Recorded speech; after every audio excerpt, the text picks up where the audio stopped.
Hello, everybody who's forgotten us in the 3 months that we've been away. We're back. Uh, so I hope everybody's been good. While we've been gone, dealing with our respective things that made life busy.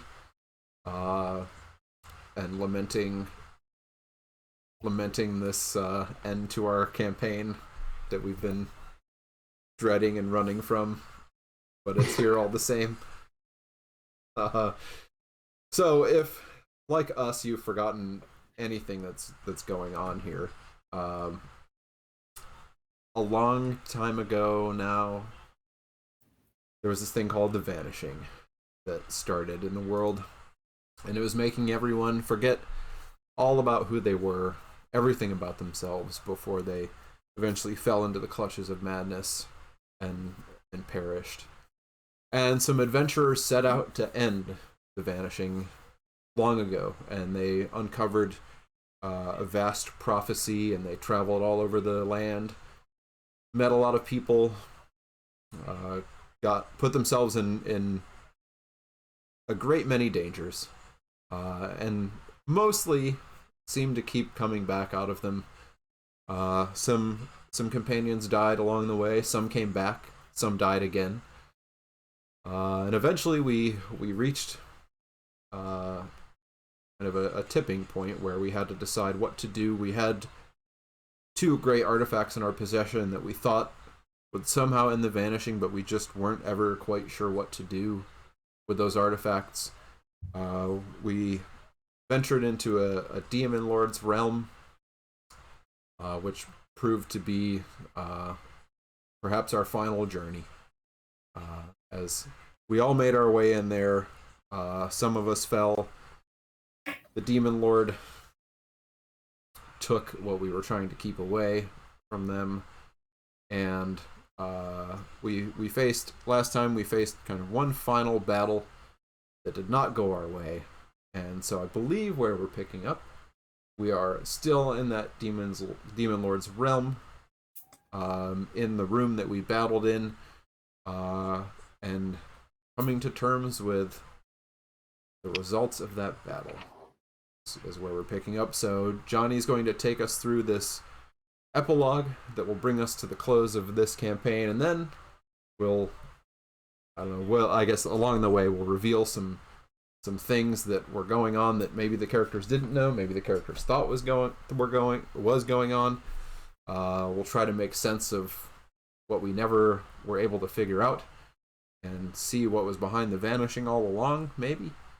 And then talk a little bit about where we go from here.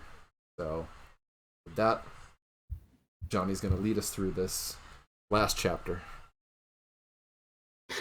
Yeah, so I think the last thing was after the battle, Zahariel, well, as the main part of the battle was over, but there was still like an army of Yuan Ti that was out there that y'all were a little nervous about, rightfully so.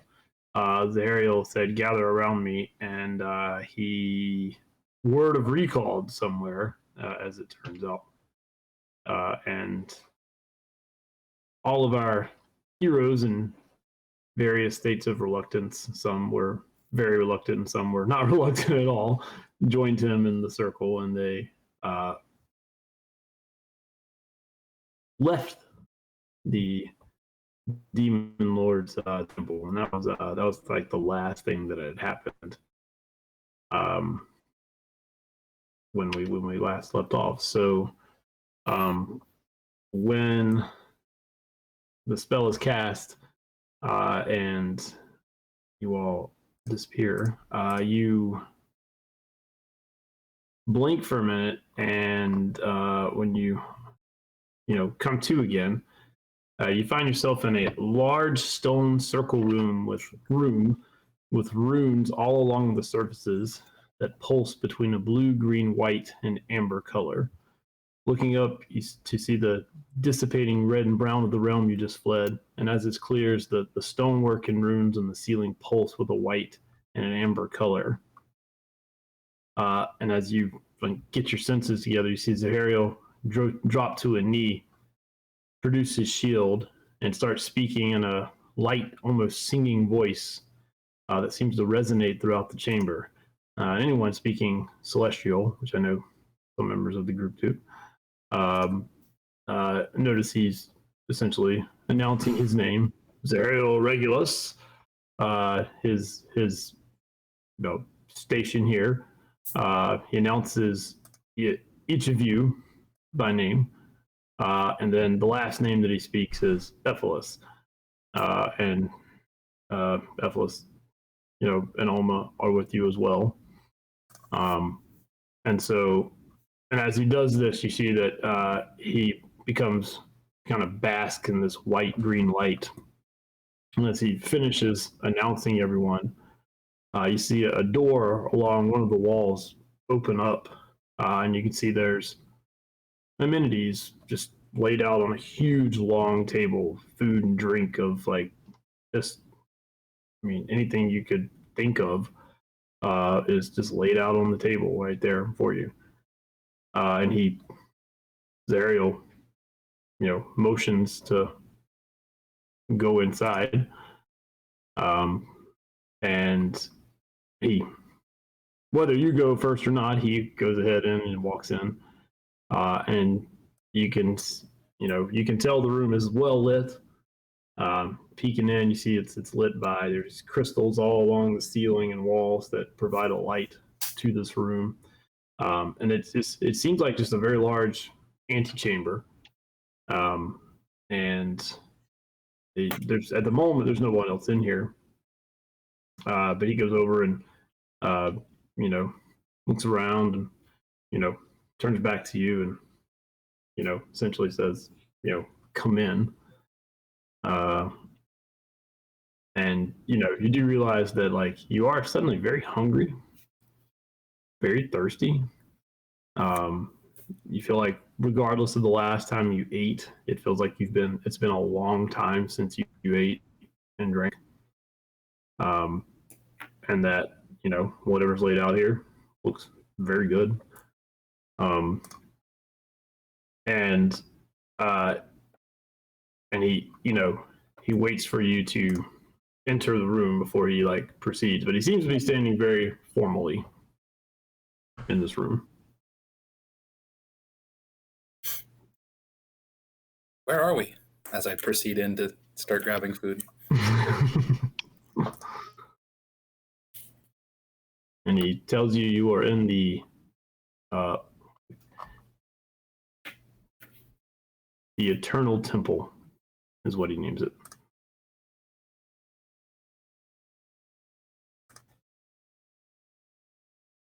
And it doesn't say anything else. Well, while I'm chewing with my mouth filled with food, where's that? And as you say that, you see that there's from the other side of this antechamber that you didn't really take notice of it because it's a rather large antechamber, but there's clearly some magic going on here, obviously. But you see two individuals walk in. You see there is a female orc and a large it's a Goliath, which you haven't seen too many of those around. And they're decked out clearly in very clerically paladinish attire, armor. And so they sort of, they don't appear, but it's clear that they were in the chamber, but they, kind of step out from over near the other side of the room, which you couldn't see. And they say, you are the orc, the female says, you are nowhere and everywhere at once.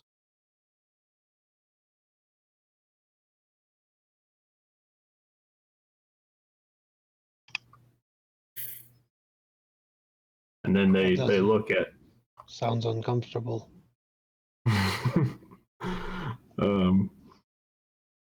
And they look at Evelus, and they give Evelus a look, and they kind of nod towards Evelus, and Evelus is like as taken aback as y'all are at this, and kind of looks around at each of you. I was like, I have no idea where we are. And at that point, Zahariel walks forward to the two of them and speaks to them in low tones about something. And then whatever they're saying, it's hard to make out. But he seems like Zahariel seems upset. And he's kind of pointing like back behind you as he's talking. Like he's not pointing at you. You can tell he's like pointing behind you. And the other two are just shaking their heads. And he seems very frustrated by what their responses are to what he says. And then he finally, like, gives a I understand, but I'm really pissed off about this, whatever you're saying, decision, and, steps back. And like just grabs something off the table and just starts eating. And at that point, the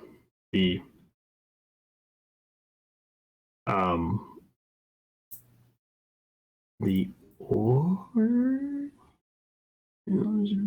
yep. Then at that point, the orc says, "You shall eat and take rest, and then you will have your answers." Well, yes, you will have answers. You may not have your answers, but you will have answers. And then the orc turns around to walk away, but the Goliath is still standing there. He's pretty big, right? Yeah. I mean, he's technically still considered medium, but I guess that makes him. He's a big medium. Yeah, he's 7 feet tall. Wigbit's sizing him up and walking around him with his plate of food. Maybe not a plate, just a fistful. Fistful, yeah. And he looks back at you, but he doesn't look like he's ready to crush you or anything. I approve. He's just standing there. Respect. Yeah.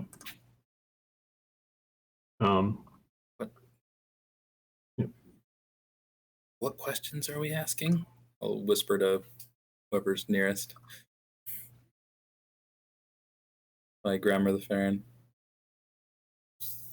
I don't even know where to start.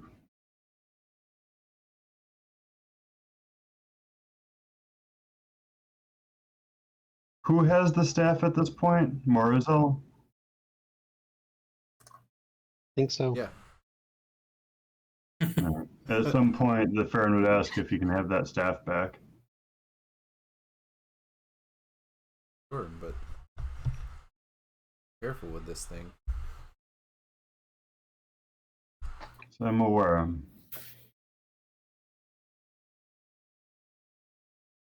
Who created this, but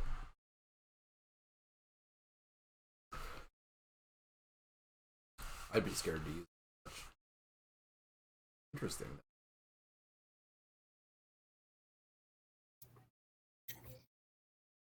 Well, we've lost our opportunity to use it well, I'm afraid. That way. I should have rejoined it when we had the chance. I should have gotten to you all sooner. Yeah, you could have helped us with the one that had the diamond.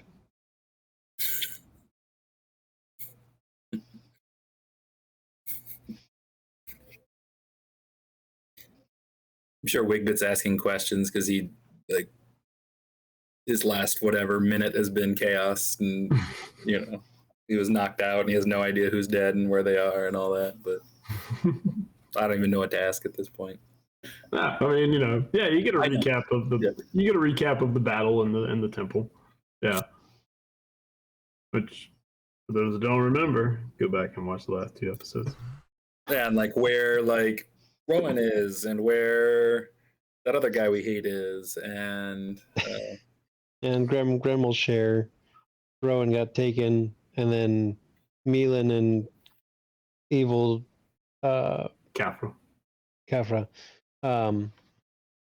didn't join us, couldn't join us. I think it was what it was. Like they didn't have the wherewithal to ride the boat, to ride that monster across the water. So yeah, he'll share those details. And when you mentioned Kafra and Milan, Zahariel's shoulders slump.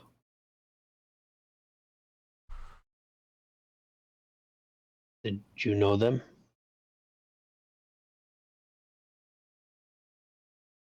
And he says, I did not, but I knew that they were companions. They may yet live. They do not. You know that because we are nowhere And as you everywhere. And as you start to speak, the Goliath says, they do not live. Okay.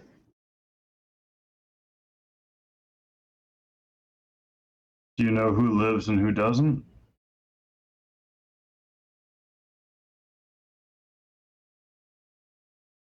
Milan was supposed to live.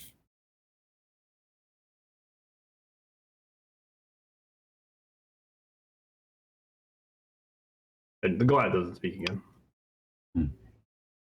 Does Geralda live?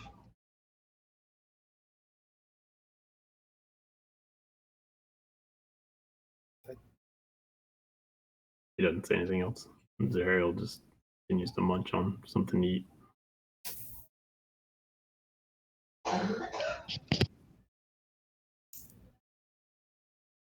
Well, this food's pretty good. It actually is very good. It is. Feasting. You know, whatever you eat tastes really good. It's refreshing. It boosts your, gives you a little more energy than, since you just, a lot of you in really bad shape. It doesn't take your wounds away, but it certainly gives you like a little more of a little kick. But yeah. So, but yeah, Netflix just was so. I'm not sure where we are, but I don't even know if we should be here. But if they say that Milan's dead, then well, someone else was left behind.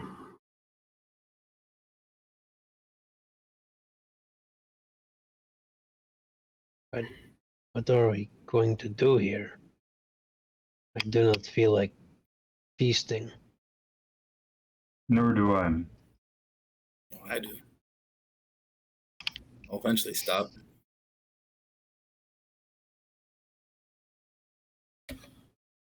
And Zero says, well, this was the best option I had to get us out of there. But does not appear I will be in your company much longer. And he looks over at the Goliath. The Goliath doesn't say anything. Because appears our ways are going to part soon. Where are we going? I don't know. We being judged?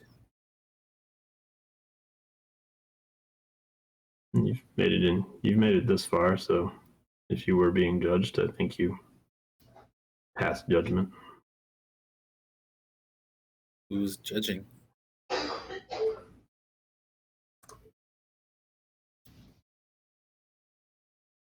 This is a temple to Zavillan. If you want to roll some dice, you can roll a religion check. Remember if that's something I do.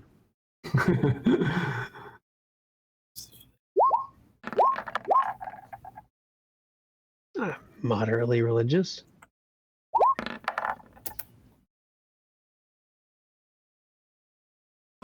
Just remember how to roll dice. I don't have religion. Really? Wigman doesn't have religion, surprising. I have size-based religion. That's true. Most important If basis it's a for big religion. god, I might have heard of them. The big god. All right, I'll check the big god stats. No, let's see what- I seriously don't remember how to roll dice. All right, here we go.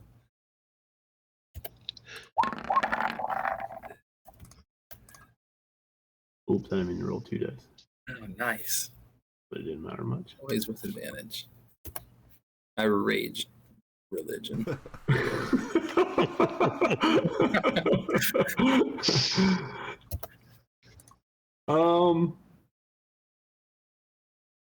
So with those numbers, the most that the 15s and higher could really get out of this, because Ziblet is not really, obviously it's not one of like the main, you haven't seen any temples or churches to Ziblet around where y'all are from.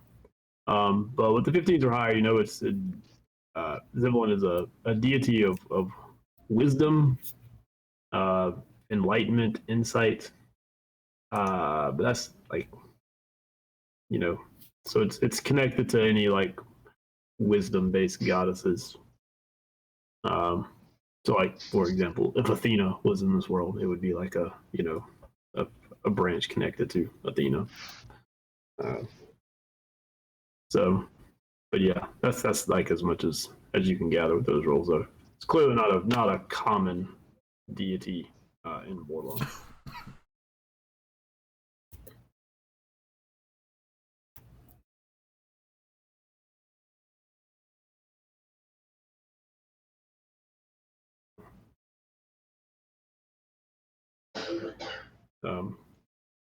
Yeah, so I mean, like this, y'all are in here for a while, and I mean, it's clear that there's like no exits that you can see.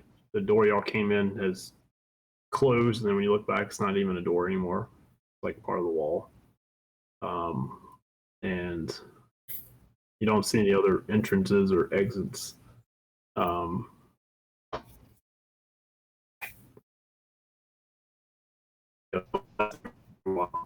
Zero doesn't say anything unless you like keep talking to him about whatever. Almost contemplative, but again, Oma, with what Oma's been through, she's sort of again resigned that like, life is terrible. Here we are. We're here again. We figure it out. And Ephilos is just like chewing on food mindlessly, just lost in thought. They're not. The NPCs in the room are not offering up much unless you engage them. I'll gather up a little bundle of food and go start a rest in the corner, if there's a corner to this room. It seems to be circular for the most part, but yes, I mean, there's an area, But more like a freaky circle, not a real circle. freaky circle, that's right. All right, maybe just by the table. Yeah. Table has legs, right? Yeah, you just run around the table and you keep ending up in the same spot. It's crazy. Yeah.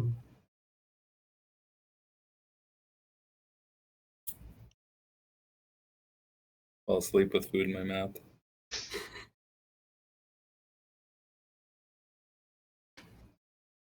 I'll roll a big bit over so he doesn't choke. Just a grape, literally. Yeah. Chicken wing and like shit. On the Yeah. side. I thought you were evil. Yeah, but I don't want you to choke in your sleep. Right. I don't know. There's evil, that's and then not- there's just rude. Yeah. He's not rude. That's right. He's evil. He's not rude. There's a big difference. Come on.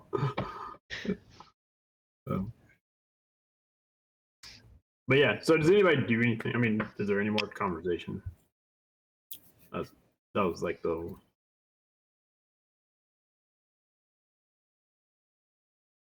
All kind of shell shocked. Shell shocked and worn out. Yeah. Tired. Yeah. So after like a short rest period, so an hour or so of eating and thinking and small talk and conversation, you see there's a essentially a part of the wall just sort of slides open, and when it does, you see that the Goliath looks at Zariel and nods, and Zariel turns back to you and says,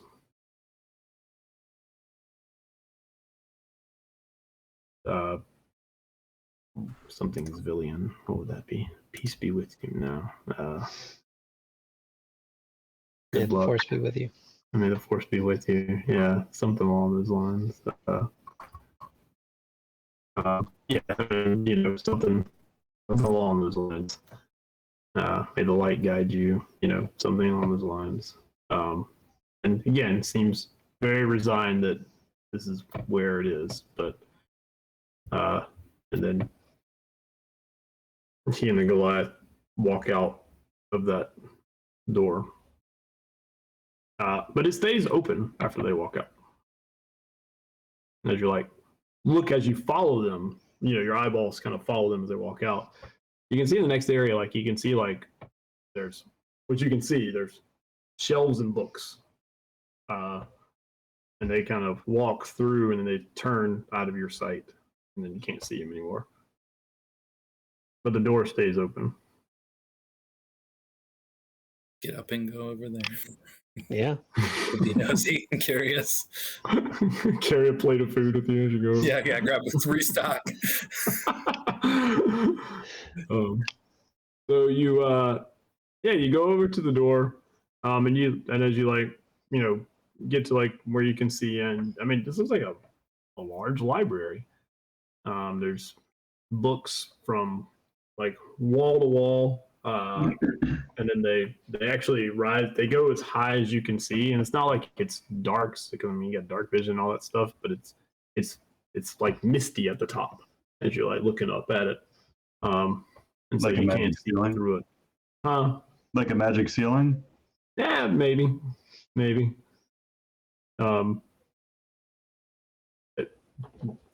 But it's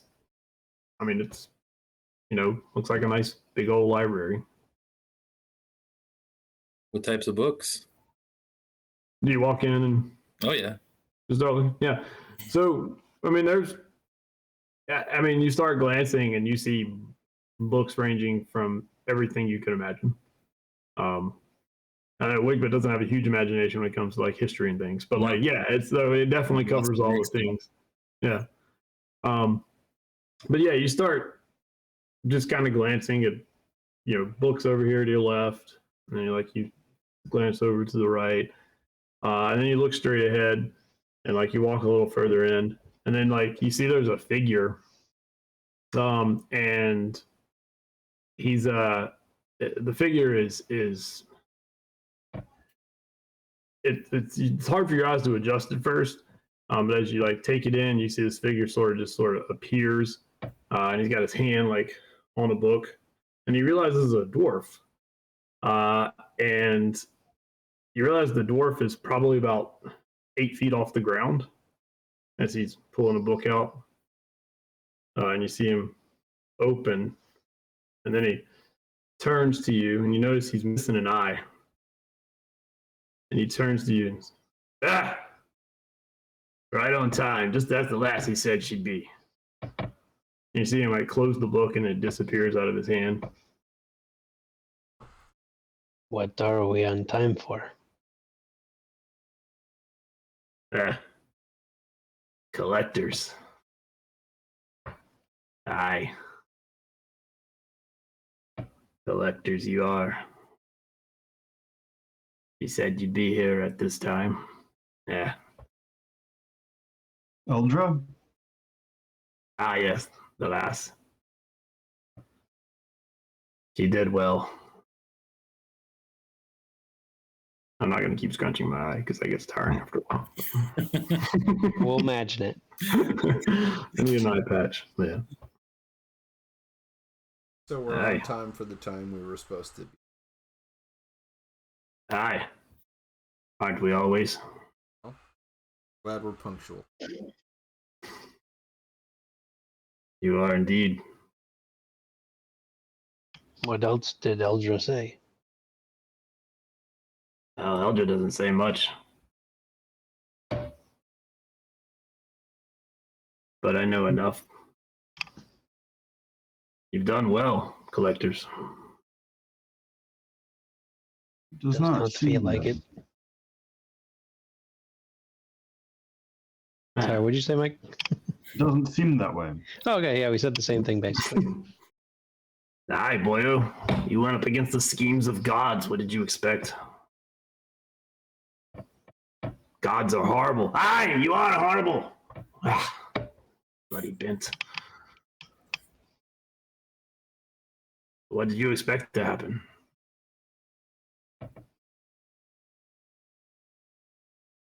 More than nothing. You think you achieved nothing?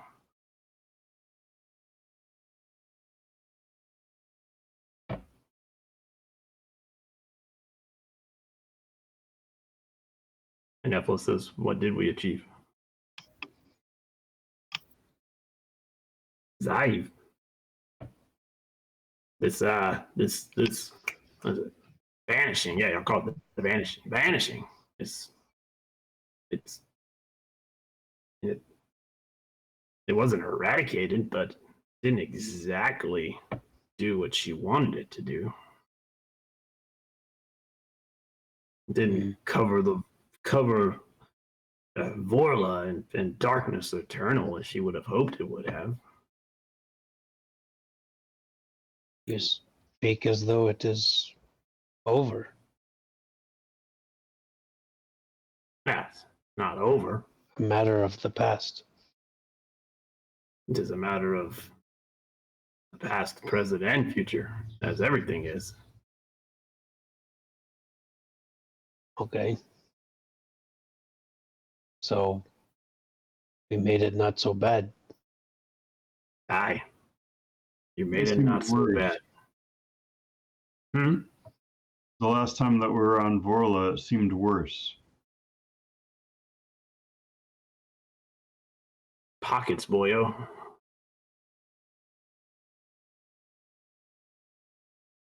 Perhaps where you were from, it was worse. But perhaps in other places, it was better. And perhaps over time, in those places where it was worse, it got better.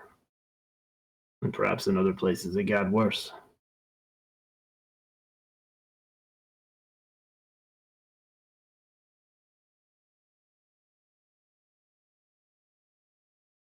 So when can we go back? When? When? Yeah, when? Be the right question. Okay. How do we get back?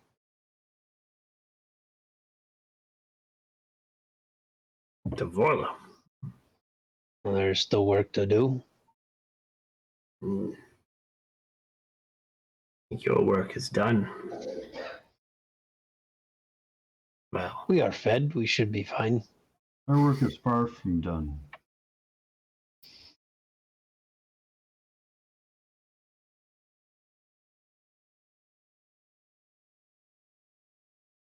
what do you know then, if your work is done? Or far from done? Far from done.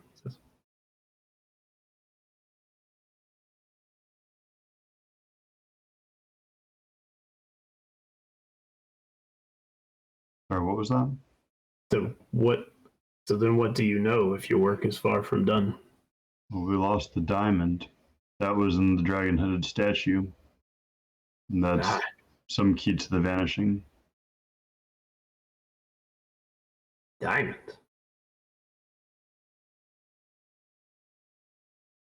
Haven't you figured out, boyo? Haven't you figured out, boyo? That diamond. The diamond is the last piece of the staff. That? So it fooled you too, huh?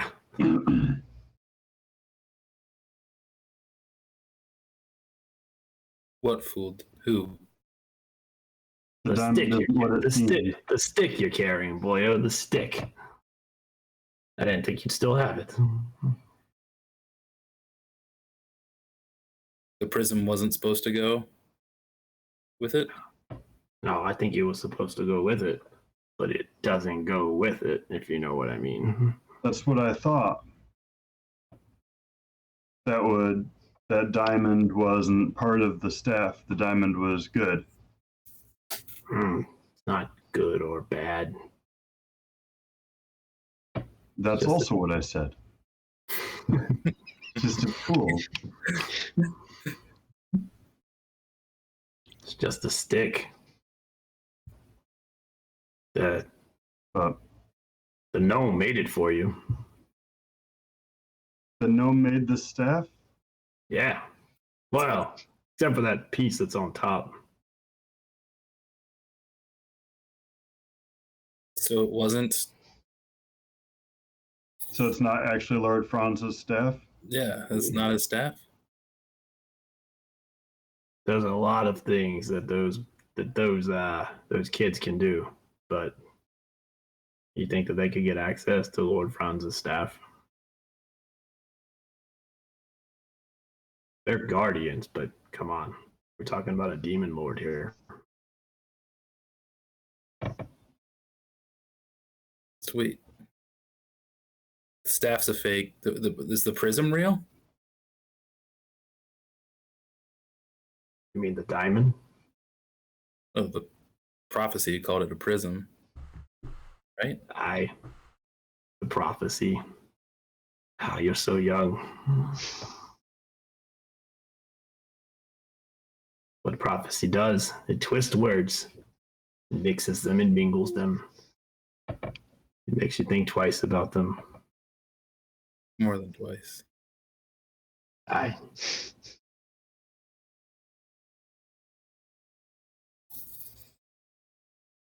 But yes, the diamond is the prism in that dreadful prophecy. I know one of your people wrote it, but it's still a dreadful prophecy. Who are you talking to? What? No one. No, what do you mean, who am I talking to? You talked to somebody there. Talking to you. No, the person who. Shouted at the sky, the mist ceiling. Maybe you should eat more.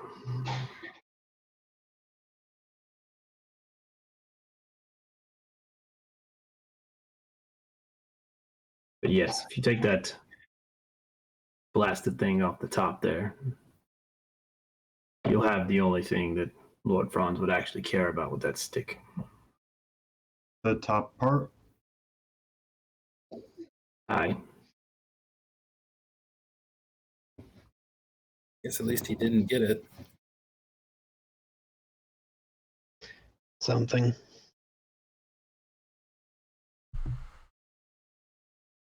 Yeah, but he still wants it. We leave it here. Will he find it here? He won't find it here. Doesn't know where here is. Because we are nowhere, And everywhere. right?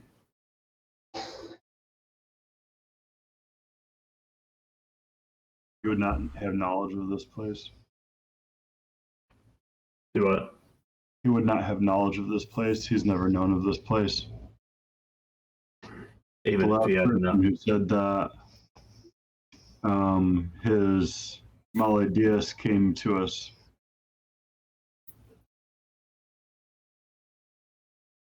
And he did not have knowledge of that place. I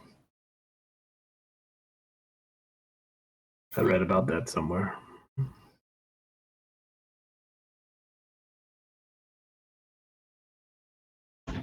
So are you like?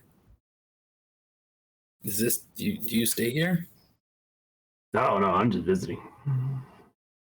Are you a guardian of knowledge? I'm not a guardian at all. I've been retired for a long time. I was just here to read. You are a retired guardian? Well, that's what they called us at one time. Eldra. Eldra's a guardian now. Or Eldra replaced you? Replaced is a strong term. Yes. Took up the mantle, I think, is how they say. It's the I didn't know that there were guardians before the. Did we know that? Is that knowledge in? Yeah, I Orlando? was wondering. yeah. I mean, it's not like It's it's not like the ancient guardians were like flushed from memory. Okay. I mean, but they're. I mean, you're talking thousands of years. So I mean, Right. they're like in the legend status, but we're also talking about a world where people can live 500-600 years. So Only a few Few generations, if the generations are the right race. right. There you go. So yeah, I mean, there's there's always talk of guardians, but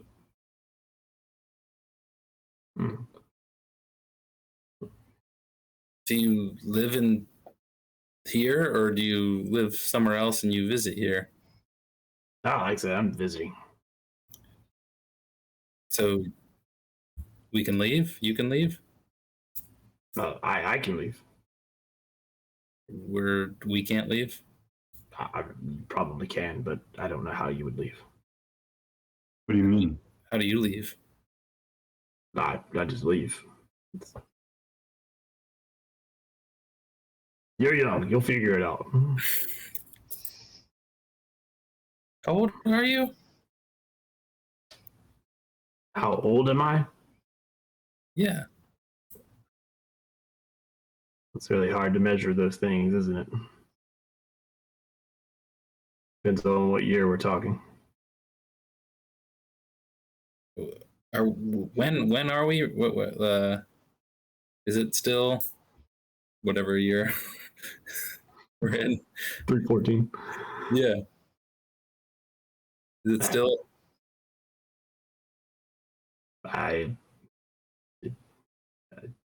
Haven't you figured it out, boyo? Are we outside of time?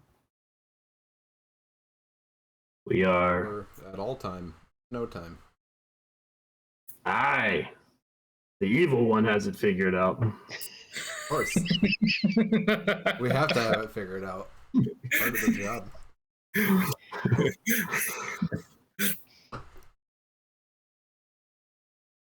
Azentor always said that there were some evil people that needed worth saving. I thought he was full of shit, but you're not dead and you're here, so. Are so good.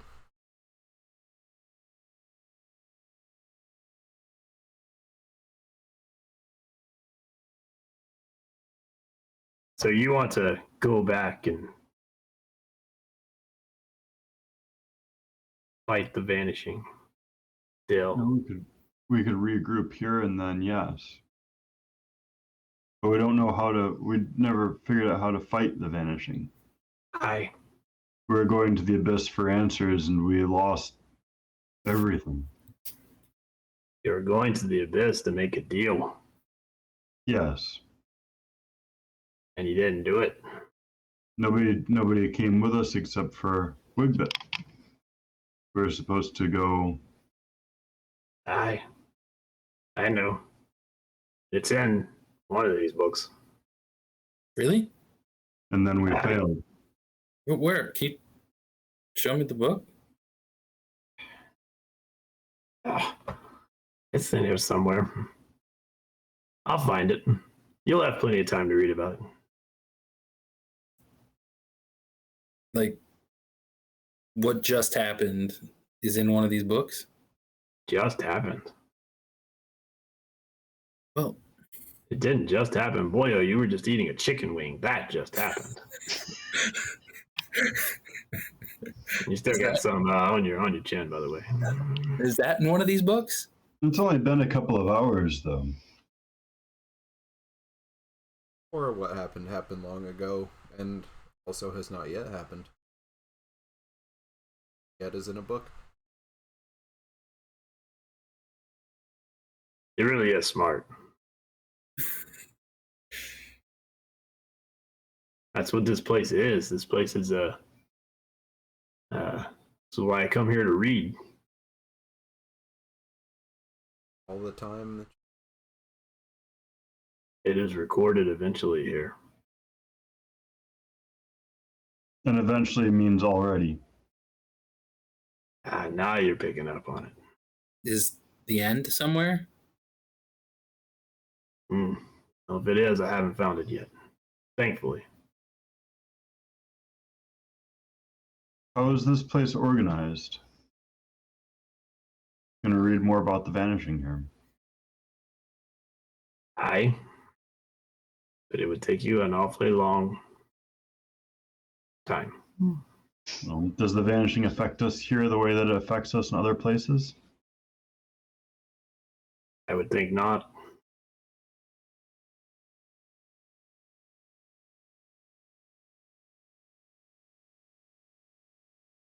Can you return from here to any time that you want?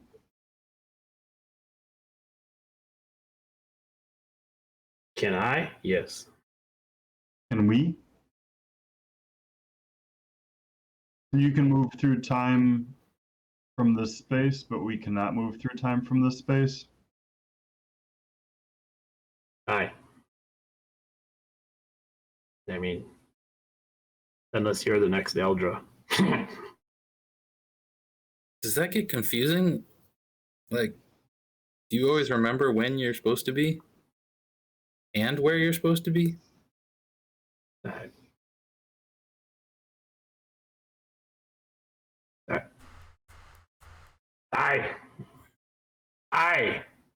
They're asking though. I mean, it doesn't get confusing. You just gotta master it.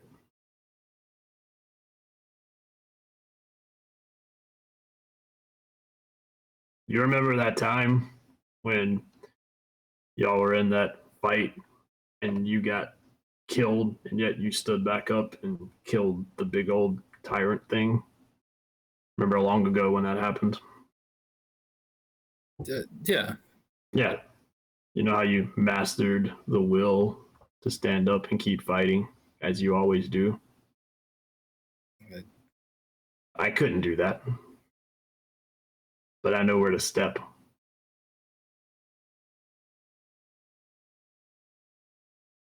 Sounds confusing. What you do is very confusing. How do you think I lost his eye?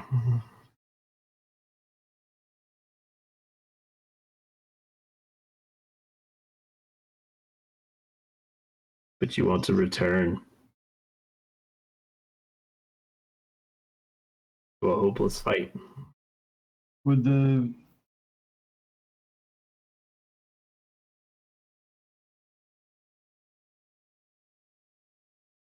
There has to be a way to succeed. Told you already did succeed, boyo.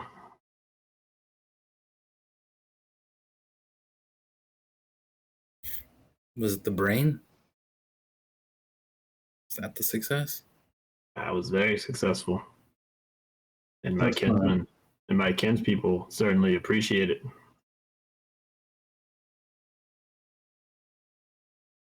Otherwise, their kingdom would be, well, probably overrun. Mind flayers. The Vanishing got worse after that. Again, in certain places it did. Did they get the conduit they needed? Now that's a little more of a tricky question.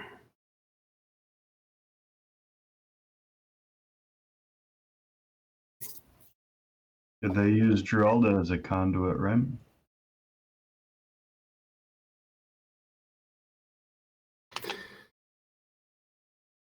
For a moment, he actually looks like at a loss for something to say.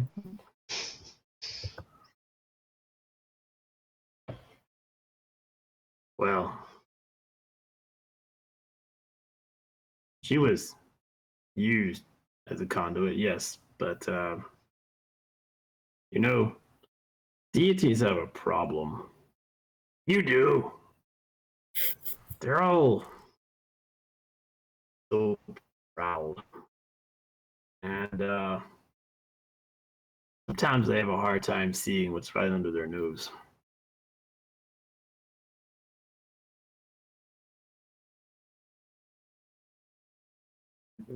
What do you mean by that? Like, they didn't know. Well, Shar may have. Well, let's just say the Vanishing is what it is in your time and in the time after that because of what Shar was both able to accomplish and what she ultimately failed at.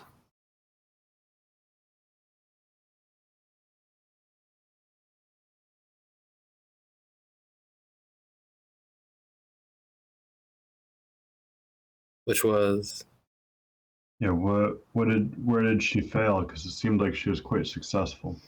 No, if she was successful, boy, the whole world would be covered in darkness.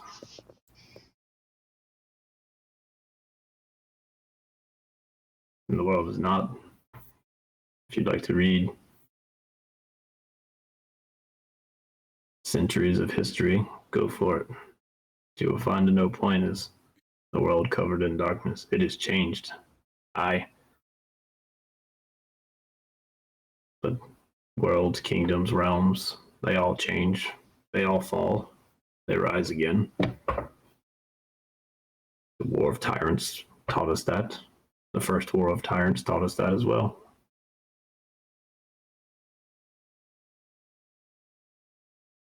What she hoped to achieve in the world has amounted to more than a restructuring of things. And, well, there's some consequences that have come with it. The world is not as safe as it was before the Vanishing. Were there any consequences for her?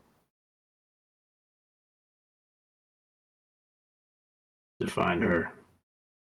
Sure. Well, let's just say Shar is not the one we should worry about anymore. Who or what should we worry about now? Well, the one who supplanted Shar. And who is that?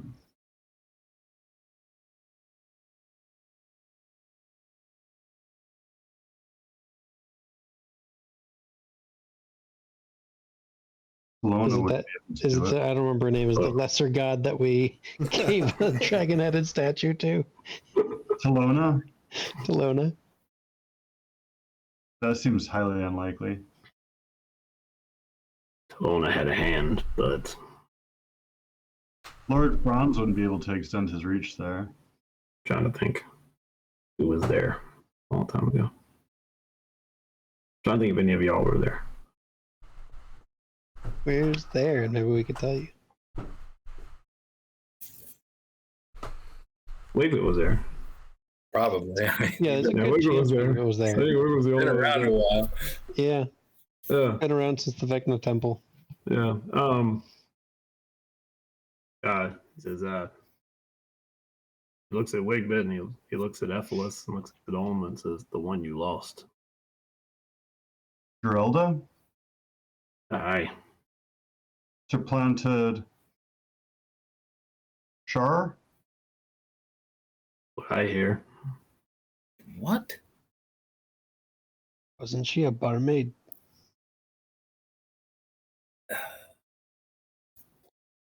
So remind me, I feel like, did we see her like since then and she was acting very differently? No. We haven't seen her since she went off. Ran off with a brain in her skull. Vampire, yeah. And then we saw her when we were fighting the mother brain there. And that was it. Geralda replaced a god? I mean, he's probably not Geralda anymore, but Is there I'm gonna need to read that one. That book somewhere? all right, that's the only reason I know about it. She like goddess of bars. She had her brain eaten by a creature. It was told to me. Get her brain controlled by a creature. Very different. It's nuts. So So you don't believe in the. So let me get this straight. You want to overthrow a god, and you think that you have the power, but this woman does not. I could have killed her with one hit. But did you? And did they?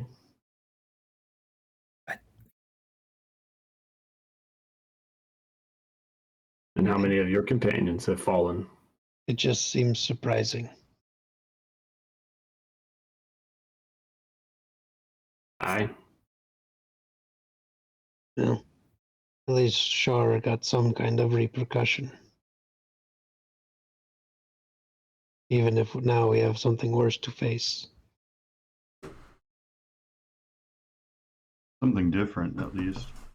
Do we get to face anything though? I mean, sounds like we're prisoners here. It does sound like stuck. Yeah, Nice forgot big about that. library and table of food, but I'm just a visitor. why don't they like us? The orc and the big guy. Now, it's not a matter whether they like or don't like you. But and I don't think they would consider it holding you prisoner. I think they would consider it saving your lives. The way I read it, you were in pretty dire straits there. It's true.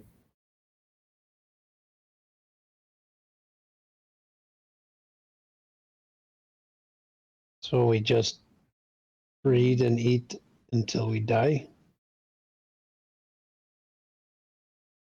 Well, that's not for me to decide. It's apparently not for us to decide either. Who is deciding? I would imagine at some point they'll give you the choice. But I will let you know that if you do return, you won't have any more success. If you wait, You read it. if you wait in your time,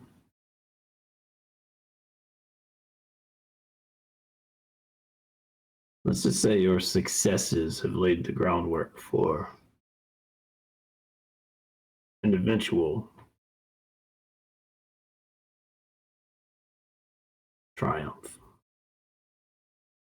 Individual triumph?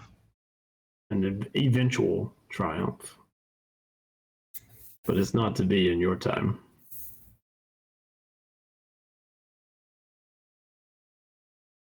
There were opportunities along the way.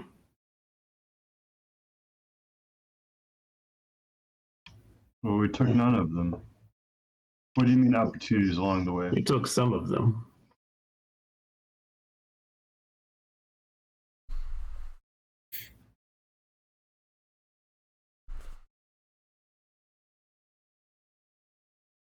But as I said, if it is your desire to return to where you were recalled from, and you want to fight your way back, I do not think the Temple of Zivillon is going to hold anyone here against their will. Can we only be returned back to where we came from? Can we not be portaled somewhere else? This isn't a place of where, friend. This is a place of when. Okay. So when can we have a Get portal to portaled somewhere back else? to- If you return to when you came here, you'll be returned exactly where you came from. In exactly the moment that you left. That's not so good. But we could rest here and recover. Then it changes the pattern. You are outside of time here, as it is, you said. Once you return, well, Right, so we could return recovered. Disrupt that when. Forward. Then all these books Yeah. would change. But that would be fine.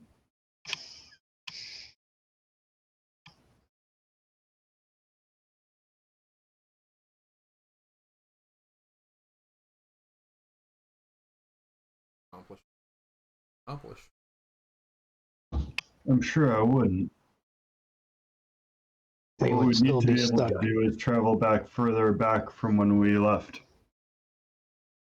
not how it works, friend.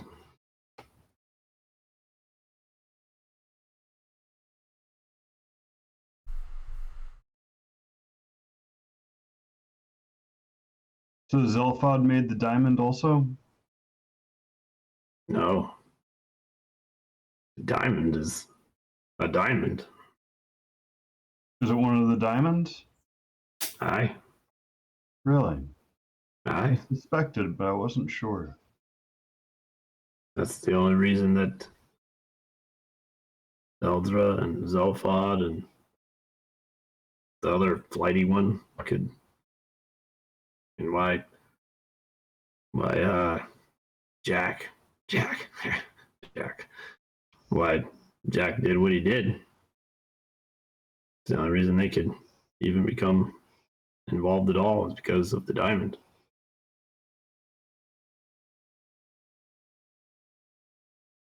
I mean, honestly, really the reason I can only talk to you here, well, that's not true, but it's not true, but yeah.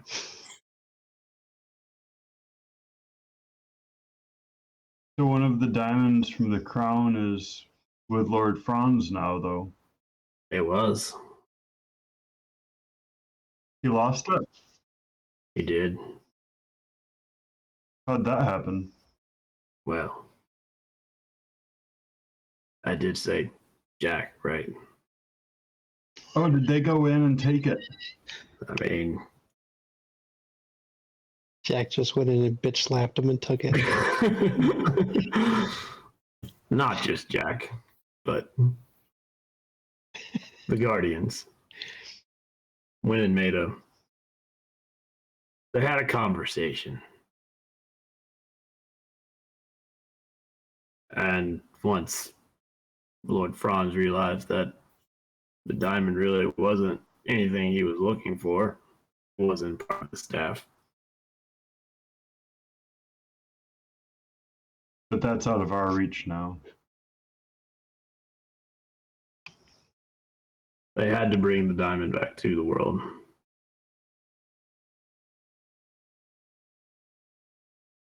The diamond being in the world helps temper the vanishing? Aye. Haven't you known that? We did.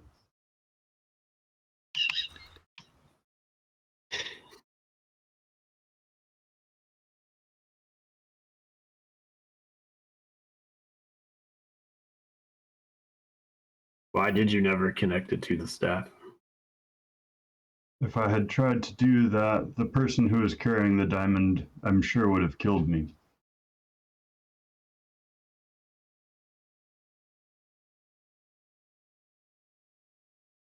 What would have happened? Ah, Rowan. Yes. Aye. Yeah, he probably would have. What would have happened? Those two combined. Nothing.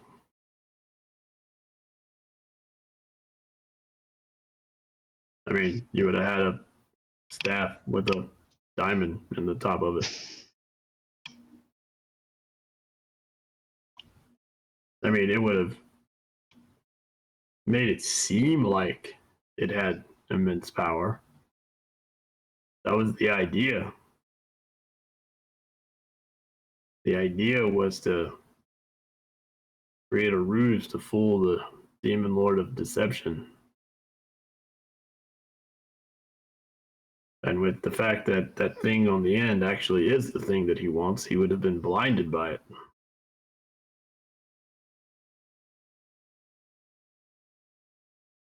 I Who guess I should have dared try, but who wanted to fool the demon of deception such a way? You say, who? Mhm. Right. The idea was to enlist his help. Well, it's not really help when you're blackmailing somebody, but offering a trade. offering a trade, aye. It was a dangerous ruse. Yeah, Probably beyond a chance to attempt it. perhaps beyond your abilities, but in desperate times, you know, that was at one time we were desperate. It required sacrifices on all of our parts. Any guardian will tell you that. I'd imagine any collector would tell you that too. We're all of us.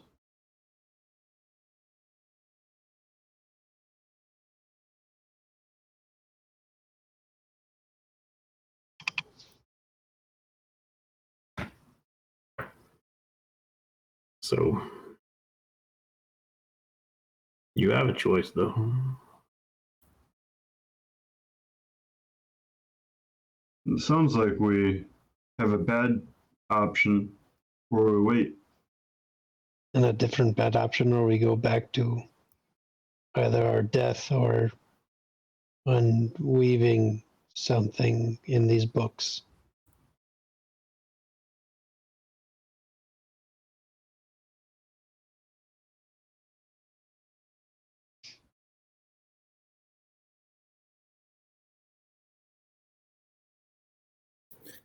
Maybe you can make more options someday. Aye.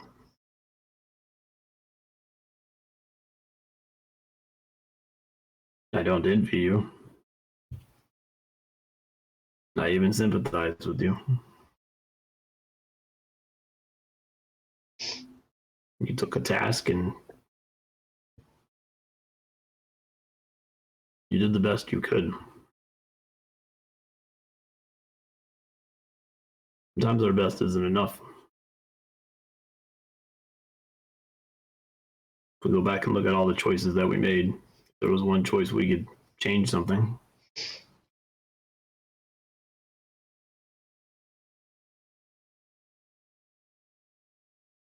There are many choices I wish I had made differently.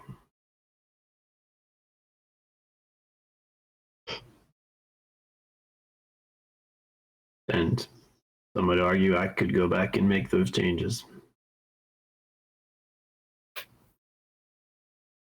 There's a lot of ripples that goes along with that.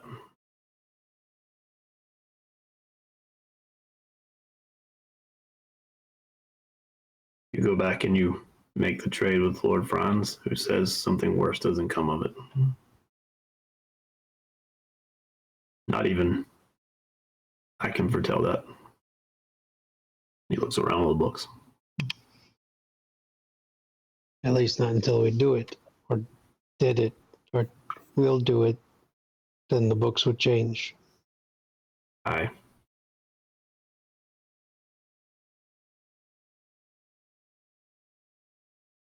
And there's still a question that I don't even have an answer to. That the Vanishing still exists, but why hasn't it wrecked the world? Sure, the diamond is returned, but the diamond is a pocket of defense. So is Geralda controlling the Vanishing now? It seemed that way, but she's young. Or whatever is controlling Geralda is controlling the Vanishing? Aye.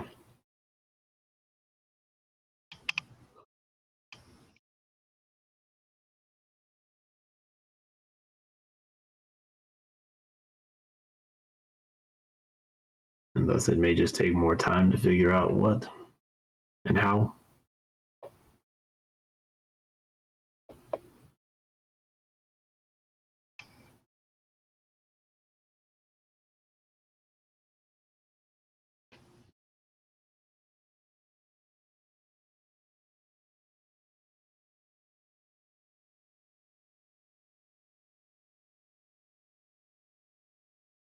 All right. Well, what do we do around here besides read and eat? Oh, I just read. You don't eat? No.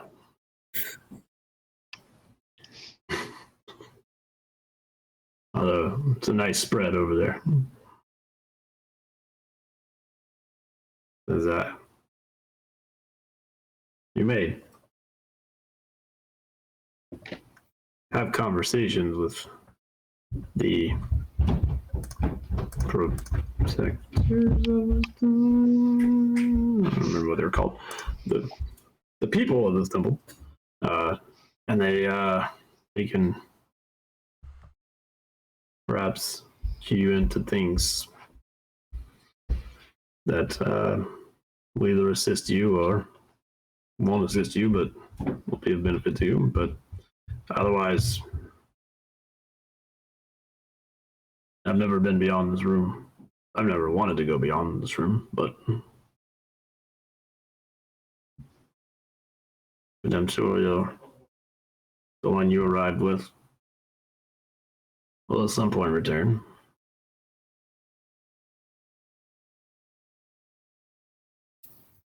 Zahariel? Yes, that's the one.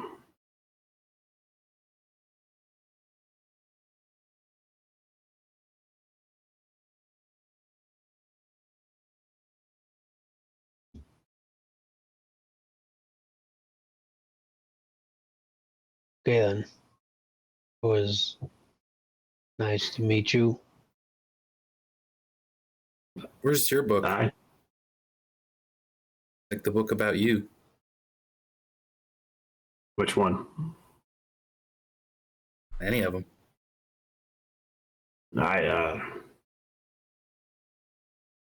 Well, I mean, I can point them out to you. Where's the best one? Well, there's some fiction stories that are, but creative license and things like that.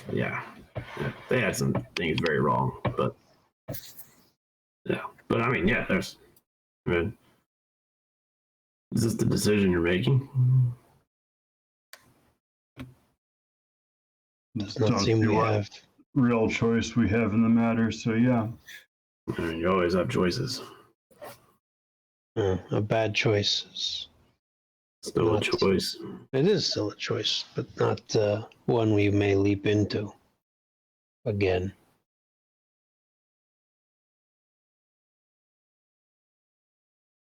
I didn't. Right this way, Wigbit.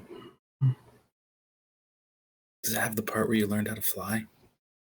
Ah. Oh, that's a good story. Instead of reading it.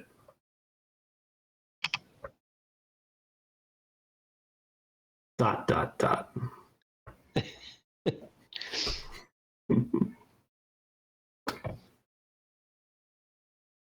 And that's where we stop. All right. Hey, we did it. We stopped the Vanishing from my completely God. destroying the world. And everyone survived. Yeah, everybody in this party. Everyone who's currently in the party Right. survived. Until we leave this room.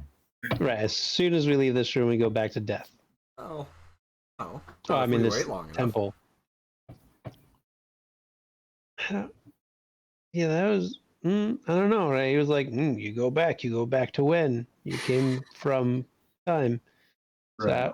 I mean, don't if we know make how we that can wait long choice. enough. I mean, if we make that choice. Right. But like, well, otherwise we're here forever. Necessarily, things change. I mean, how long is forever? Yeah, but like, I don't know. But I mean, it seemed pretty clear. Like, if we leave this place, we go back to when and where we were. That's true right now. Yes, now we go back It to did that seem way, that way. Yeah. But it Later. could change. It could change. But there's neither. We are neither here nor there, nor now then, nor 'Cause later, nor earlier. Because if we Absolutely get to true. a point where that when is not a win anymore, then we would have to go to a different win. That When one's would it not be a win? When that when can't possibly exist more. Because one of the time travelers screwed things up. You'd have to unwind that whole space there. Well, so yeah, so like then I guess we wouldn't have been at that when or where or even why, and so we'd be at a different. Yeah, if we wait long enough till we're all at a different when, then we go back to that when. Different when. So long as somebody else messes up the timeline, we can go back. I mean, timelines are always they're always changing. We just wait until Wiggins reading up on how you become a god. Now that he knows and Gerelda, Gerelda could become a god, he's like, how do I become a god? yeah, you're definitely bigger than her. when you all first said, "Oh yeah, the barkeep from our town who didn't have a brain became a god," Morcel's like, "What? Huh? What?" That's gonna be the book somewhere. That makes me so angry. How did that How do I happen? ascend? That's the only thing I've been trying to do. Wigbit has mixed feelings because now he's met more gods. Well, I think that she has a god first.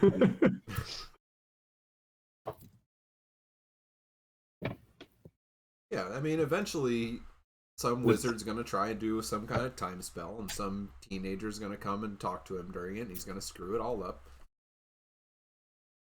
And everything's going to get all crazy, and then go to that win. Which might Right. not be our own win, it might be somebody else's win. It's really hard to do a time story. You know, the MCU just screwed up any kind of like ideas of, you know, it's like every time idea you have now, it's like crap. Just go back to the future. We just would start to fade. Right. Yeah, that's what. Yeah. I'm doing time cop here, right? Yeah. I like it though. It's a nice setup for the next Okay. campaign. Yeah, we just read the story. Actually, that's campaign 3 is actually your character is just sitting in this library reading. Narrating. Actually, the whole- that's- Narrating the story. It's like 85 episodes of y'all just narrating. That's all it is. I love it. But yeah, so anybody watching, yeah, that was the conclusion. Some label it unsatisfactory. Sorry, Mike. And but yeah, it was. I think it was. No pun intended. Time to. You know, and those who don't, I think I can reveal this. So Zivlin is actually his branches of the enlightenment and wisdom and insight actually reach into what's called the river of time. And so he's actually also, oddly enough, really close to where the world tree is located, which over time we might locate another guardian hanging out somewhere nearby. So yeah, there's a yeah. So that's sort of where you are, when you are, where you are, where I don't know. That's as you are. So that was like kind of the stopping point, and so that gives us like an opportunity after our at some point in the future, not immediately in the future, but at some point in the future, to resume this, and we can find out what's happened in Vorla over the time of the Vanishing. Because while the world's not covered in complete darkness, it is certainly a different world. And so not as bright as it once was. The world was. that not as bright as it once was, and it might be a world that at some point some of these characters might return to, or they may just retire to the Temple of Zivlin, and yeah, that'll be kind of the. At some point, we figure that out in the future as far as gaming goes. But I did want to, before we talk about the future, like, so just from a gaming, like from a meta perspective, like, so what were the questions that we might have had that never got answered? That I can't answer. There might be some that I say you have to hold off and find out. But because I mean, honestly, y'all did figure out a lot. So it wasn't like, you weren't successful. And that was part of the whole scope of me like saying, I think it's time to wrap this up, is that y'all have figured out a lot, and yet can you win? And like win is in the sense of the way the Farron wants to win, like win, kill the Vanishing, like win, Right. win. 100% completion rate. So right. Was the idea that we could unite the staff that was a deceptive staff and then convince Lord Fawns to Fight Shar or kill something? Shar? Ally with you to go to the somehow to take on the Towers of Midnight and or Towers of Night, and yeah. And if we go that there without entails. an ally, we die how fast? Like I mean, real fast? you're entering a god's home. I mean, yeah, I don't think it would last very long. If we had a demon lord companion, and yeah, what level? And his friends. huh? And his friends. Right, and his friends, right? And all of his summoned creatures. So I mean, that was the idea. Now, how that plays out, never know. But it doesn't play out with Rowan involved, I think, is the problem. Yeah. Right. Rowan needed to have an accident a lot earlier. All we have to That do was is like absolutely impossible for us to achieve. take this demon lord and his army, and have him on our side and go kill Shar. Yeah, I don't know about that. I think we could convince him. No. Well, so and so like the whole thought process is that like to kill a deity, you need some kind of help from a barmaid, right? And so clearly, like, if the barmaid was successful, clearly the barmaid had some help too. But yeah, I mean, it's like as I don't know, 12th level. Is that where we are? 11th. I think it was 11th. 11, so 12th behind. level. 11 to 12th level characters aren't supposed to kill deities. I mean, that's just No. That's Nope. 5th ed D&D. That's not supposed to happen. Well, actually, in any D&D, that's not supposed to happen. No, we needed to go XP grind for a bit. I mean, and that would have been part of it too. But like, also just but like getting the help. That was the idea of the Abyss. I mean, and again, is it a good plan? Probably not. But were there other plans? Not, think not so. that we We could didn't see. have anything. Other than just going straight there and dying Yeah. right away. Right, which was Rowan's plan, I think. But Yeah, Well, it's kind of. so no, Rowan's plan actually was to hunker down and let him come to him. I mean, so Rowan believed to the end that there was another way to do it. Didn't end up having to side with a demon lord, because his whole thing was, yes, I want to stop the Vanishing, but if the choice is like, do it by teaming up with this great evil, or maybe not completely end it, but do the best we can to lessen its impact, but not give ourselves over to that. Like, his principle was, there are some things that aren't worth doing that, and that, like, it's if you're gonna go that far, then Well, and maybe Rowan was right. Like, maybe you go that route and it's worse. Like if we actually did do that, who knows? Like, his whole thing was like, yeah, we don't We don't give know. up this thing about who we are. We don't give up our principle. We don't give up our sense of good, just to Save the world. achieve this, even if it's like the thing that we're trying to do.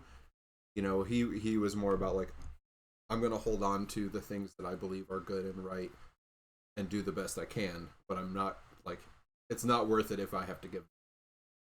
Right. It's not at any cost. what kind of good is Rowan? He's neutral. He was roughly. neutral good.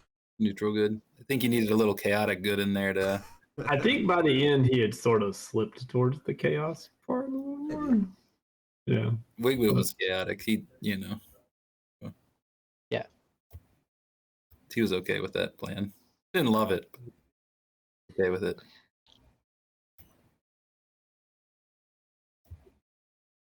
But yeah, I mean that was the abyssal idea. And again, that's why it was called a gamble, because I mean, would it have worked? Not sure.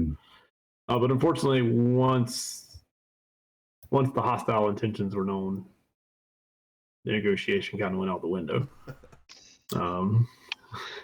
What are your hostile intentions? Well, whenever the Killed a messengers few showed up and demons. they got a glaive through the forehead, it really made negotiating a lot harder. Well, I mean, they Did just didn't did have the- to negotiate with him. Well, they were trying to negotiate with y'all. Did the Farron have a chance of saving his village, or was that never going to be a Nope. possibility? No. That was just always dangled there. The Baron also had something really going against him, which actually really hurt the party too. Yeah. You want what's your story? to reveal the big secret now? Sure. The Farron was not aware of this. Yeah. Yes, the Baron we was not never got aware. a chance to make anything. We didn't get a chance to figure it out or use it to our advantage or anything. But Lord Franz could see through his eyes. That's why they're so creepy. Yep. Nice. So that's why The that's idea why was with his followers knew where y'all were. Right. Yeah. Yeah. Go ahead. The redemption arc that never happened was that would come to light, and then he'd be able to you guys would help him fix it, and But next time I make a character, it's just gonna be dice on a page. No. It's gonna be close. No. I'm not sandbagging the party again. Nope. No. No thanks. No. It was a fun character, fun story, and I don't think it's. I think that there ended up being a lot more conflict in this Yeah. campaign than we had in the prior one. But it was good. Like it was more a what? Yeah, I good, really didn't like solid it. role play. What was that? I really didn't like all the conflict at the end. And I know, and right, because it's a cooperative game. Yes. Right, even with the storyteller, like it's a cooperative game and it's a challenge. But I think from the standpoint of taking on that challenge as a group.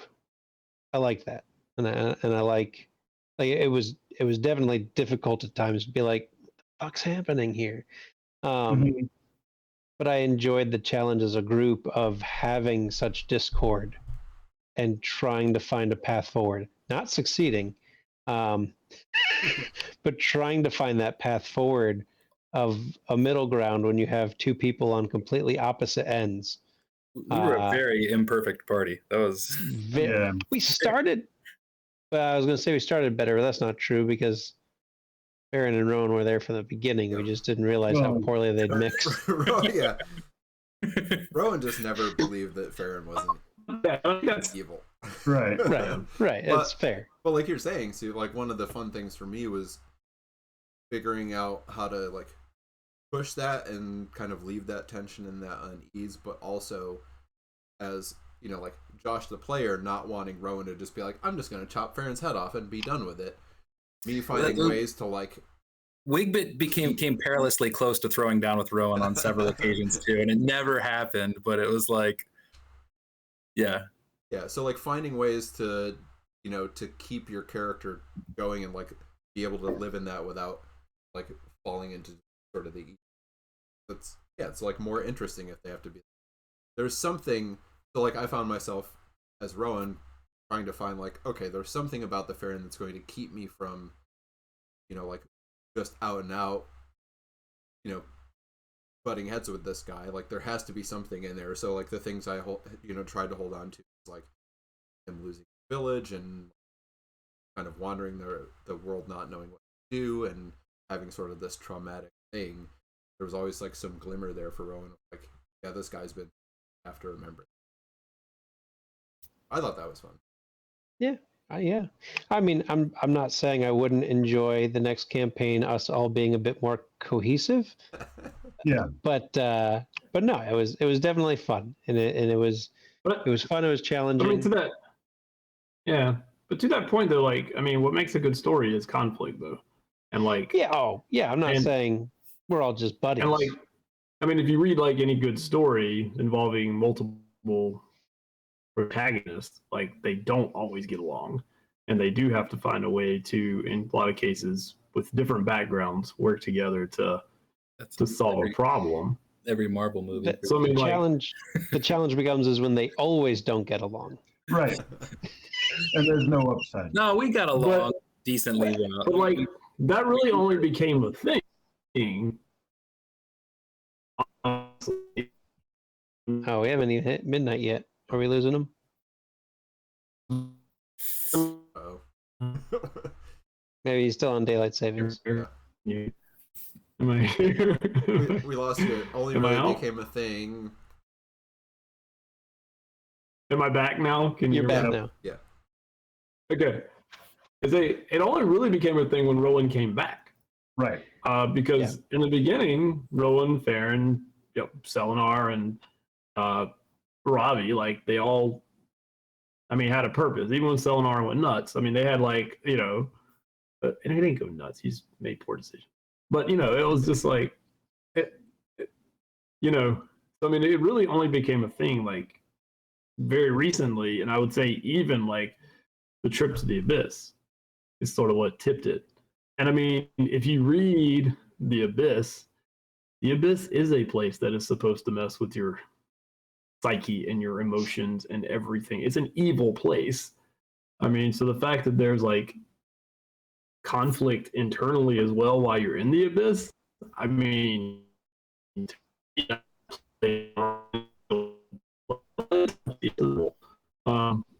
so I mean, like, oh my God. You're back again. Robots. We missed some moment.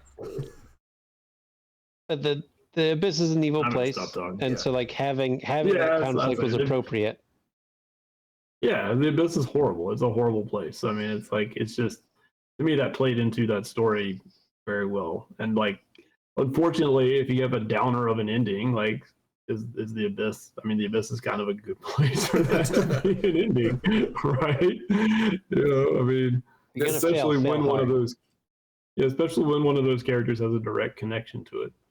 Right. This, So campaign did have a little bit more of that, like we talked about early on, that Cthulhu, losing your mind, whatever. Mhm. And those stories don't tend to end well. No, That's true. they don't. No, it was jarring almost that our like great big victory of like unlocking the dragon hood statue was immediately followed up by the crashing end of the whole campaign. It The was locking like, of We all put our hands in and channeled our magic all in at once, like the super Yeah. team. Yep. That's right. Oh, And look, then We're we got summoning the Captain diamond. Planet. And then we couldn't agree how to use our power. and then that was it. We lost Johnny there for a moment again. I mean, that's role play, right? I mean, that's Yeah. I mean, that's that's the game. I mean, I know, The diamond had to stay. Mike. in the I world. still tell you, like in my opinion, the Farron is the best character you've ever played. Like I believe the Farron is the best character you've ever, because the backstory and the way you played him. well, I think that I've if always I thought the hadn't Farron- played the Pharaoh, I would still be playing. I think if you played him a little more evil, you could have pulled it off. Well, he's not. The thing about the Pharaoh is he's not evil. I know. I know. Regardless of what was You just being needed to said dominate repeatedly, more. Dominate he Rowan. was trying For to the get greater out good, from- man. He was trying to get out from under the demon's thumb, but wasn't allowed to do anything that would make it so he could get out from under the demon's thumb. You need to rip your eyes out. Yeah, Yeah. Could have. I'd actually messaged Josh about I had messaged you a little while ago about demon. Yeah.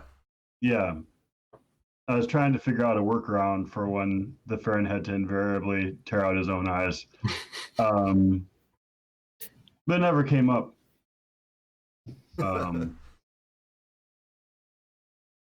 Well, it was part of the plan. If y'all ever got to Froz and talked to him, you would have figured it out at that point. Mhm.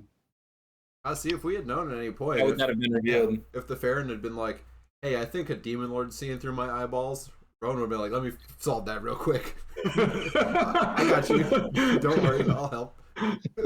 So, what was Rowan's family situation? Did that get? boy. Oh He was yeah. working on killing his family. He only made it through his brother, though. Yeah. So the thing that kind of set him on his path was that although the backstory that I wrote was his father had once been like, devoted good guy, and Rowan had to watch him like descend into, was like, I'm never gonna do that, and if I ever see him again, kill him. Johnny added the bit about my brother. I don't remember doing that, but okay, maybe I did. I don't think that was in the. I think it was just my father was. Hey, I don't know. Yeah, It's been a one of long. us did. It's been a long time. Yeah. Sorry, but yeah, so Rowan, kind of like led that and lived in the woods for a while. Started as a sort of a nature-y paladin. I'm just gonna go about and do good things to try to like offset the evil that comes from my family, and I'm also gonna maybe like not get involved in a whole lot because I don't want to have the same situation where I might fall into that. You don't want to do temptation deals with demon lords. Or So you your know, murdering backstory anyone was- who gets in your way. Well, yeah, it was, it was a very, I guess, sort of very specific thing that he witnessed, and was like, I'm going to make sure that never, Right. whatever I have to do. And I think that also kind of led somewhat to him being a little more willing to just be like, we're just going to go take this fight to Shar, because in his mind, like, Shar is the thing that ruined his entire life, basically. Destroying his. He was happy to go, and again, like, not that he necessarily wanted to die, but if he died fighting Shar and kept true to being good to the end. Right. Does Rowan feel good that a barmaid from the South Ward supplanted Shar? No, no, that's not good. How does he feel about that? If he, wherever he is, if he knows he's, but also he never really either. His other, he never really got over guilt for Robbie. Robbie, yeah. Kind of hung up on that. Yeah, sorry he kept dying. Well, it was Rowan's fault. Not everybody else. It's Rowan's fault. Not Rowan's fault. That's what Rowan thinks. That's true. He got Robbie killed, and then he brought him back and was like, he can be safe. Oh, let me just get him killed again. Robbie was fun. I enjoyed Robbie. It was fun to play Wigbit. I definitely made the character because I need to make a character in a swamp. What should I do? There's definitely a character of circumstance, and he lived far longer than I had any intention of him living. He was great. But He was then, the hero. but then he I like became him as kind the of like party the leader a weird lot. soul of the party. It was weird. It was a very Jack story. Yeah. There's When the guy that's not the leader becomes the leader of the party. which is why I'm okay with how it ended too. Wigbit ended up doing a lot of shit he had no business doing. And so now he's reading books in a library and nibbling grapes from a table. Just that's fine. Yeah, That sounds good. Yeah, this is neat. It's a good finish for Wigbit. That's character growth. That's he's the one. He's a keeper of prophecies. Barbarian, and now he's just got these spectacles and a big Rage old reading. Reading with advantage. Yeah. Yeah, that needs to be a thing. You completely change your subclass. Oh, absolutely. That's Become a he can't remember things. He just starts to rage in whatever it is, and he gets advantage on history on checks. intelligence checks. New subclass. I love it. Yeah. Rage scholar. Chandler's saying in chat, he's the hybrid Hulk. The brains and the brawn. That's Look, the goal. best of both worlds. Yeah. That's the dream. I like Rage Scholar. Yeah. No, that's cool. Yeah. I just hope. I hope the future. I hope Wigbit becomes a guardian and then is just out in the world, being just like an ragey librarian. Somebody talks too loud in the library and he just goes off on them. He just goes. He travels to all the have world's that. libraries, just to keep order. Keep in the order. libraries. That's right. No, I'm excited. I've been thinking about this since we first had this conversation that we could fail and bad things could happen to the world. I'm excited to go into this next step of the world and see the aftermath and how that changes and affects how we're introduced to the next set of the world. And playing that out and playing characters developed through those changes. So I'm pretty excited for that next step. Hi, I'm Nicole. Yeah, I think that will be super cool. Just to get to get to build, start building a story from whatever future point. So it'll be fun for us to see what story Johnny come up with for the intervening however many years between now and when we zoom in Vorla and get to see. Yeah, because in some way, I think that's cool in that we got to create this, this part together, and then Johnny will kind of go off and do a little bit of his own world creation, and for us, it'll jump forward, and Yeah. Cool. Yeah. Well, and I always enjoy some Apocalypse World, or what was the other one we were playing where we were doing heists? Blades in the Dark. Yeah, Blades in the Dark. I enjoy a little bit of that dark atmosphere. Wow, I feel like this is like the dark campaign, so Look, This was the dark campaign. I'm trying to make the next one, brighter and sunnier.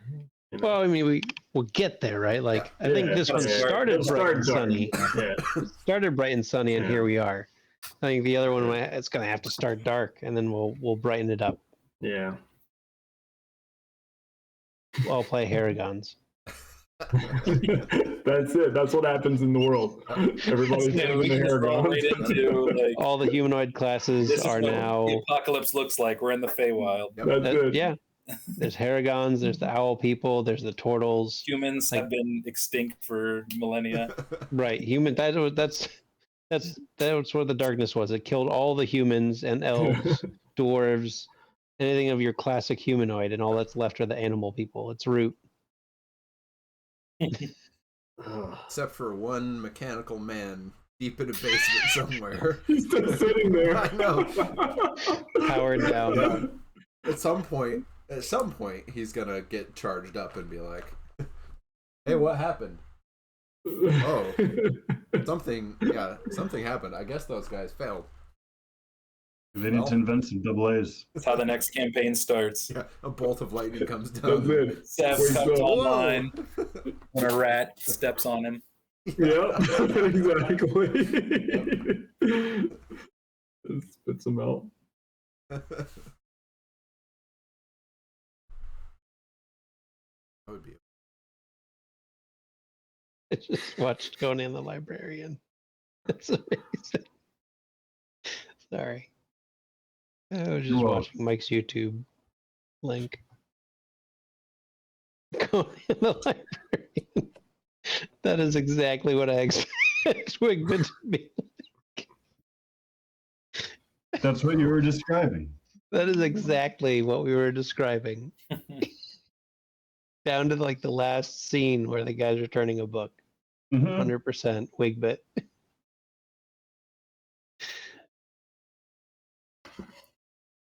Yeah, was I supposed to say, watch through the end? Then. So I mean that's as I said, this wraps up this campaign, and yes, there will be another one at some point in the future. Not in the immediate future, but in the future. But yeah, we want to spend the last, I guess, few minutes talking about what we're doing next. Because we're gonna keep playing games, because we're not fools or anything, but So. Yeah, and now that we've resumed, we might just keep doing this. But yeah, we've got some Scion to get back to. Yep. So we'll sounds like we'll be resuming that. Kind of in off from D, but we will keep some D&D. Johnny likes, and so do the rest of us. Right. Yeah, the rest of us think it's pretty cool too. But Johnny doesn't get to, as a player, play D&D. Look, I just put in my vote. All right, I could have been outvoted. I just put in my vote. All right. So yeah, we're gonna play some other, and at least right now, we think the plan is that you all will be joining us in. As I take a turn in the GM chair for a little while, run the party through this very interesting and mysterious and whimsical carnival. Comes to a place in the world once every 8 years. And head off into this carnival and see what happens. I'm not going to say too much more than that because we don't want to tell the whole story right now. But we're going to start that up soon. Yeah. We got to make some characters, figure all stuff out. But Are we making characters together, or are we making characters on our time? So I thought it might be kind of fun to have a little sort of session 0, where we kind of come in with some ideas, but sort of talk through characters together, because the one thing that will be sort of common for you all is that you were all children together. You're not children. You were all children in the same village together, so we can do some, relationship creating and figure out how well you know each other, how you do together, and kind of what you've experienced together since the time you were children, and something has changed the course of your lives and where you'll be when the campaign starts. So yeah, at some point soon, whenever we next meet for D, sort of campaign background stuff, figure out where everybody's at, and then maybe get into probably do art where that story takes. But it's going to be a little different than may have. I will tell you that the entire campaign can be done without any. So choose. You can get through the entire thing without ever raising a weapon. You might not. You might get to fight. Or certainly will. But They set this thing up that way? That's wild. yeah, it is possible to do the entire thing without ever. So every battle actually is a failed diplomacy check? Is that what you're telling me? You could look at it that way. Huh. The Feywild is a strange place. So yes, this adventure will take place predominantly a certain part of the. Things will be weird. Awesome. Right? But I I think will make sure to have lots of skills. fun and lighthearted, and but with some. I feel like this one. I give away the story, but I feel like this one has some really nice. Goes along. I'm excited to see what we. Sounds good. That's good. We don't have enough. We don't have enough emotional payoffs in our D&D, so we need more. Yeah. But this one will be different than this campaign.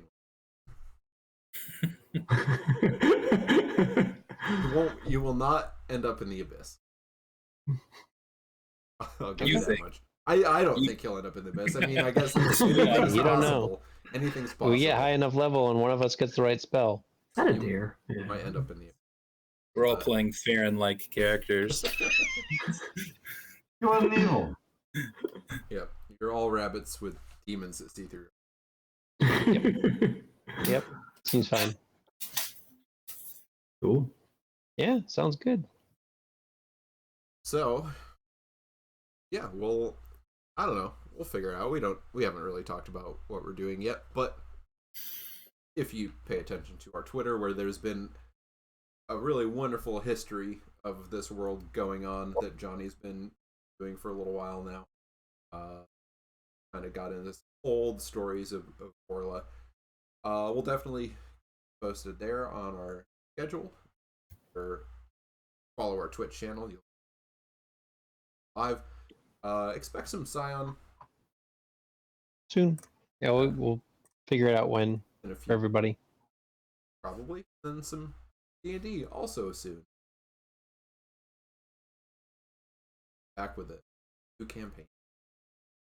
So thanks everybody for hanging in there. Everybody who watched the Vanishing from the beginning. If you haven't, well, you've got so many hours of D&D to watch. Spoiler, they lose. Don't watch the last episode first. Start at the beginning.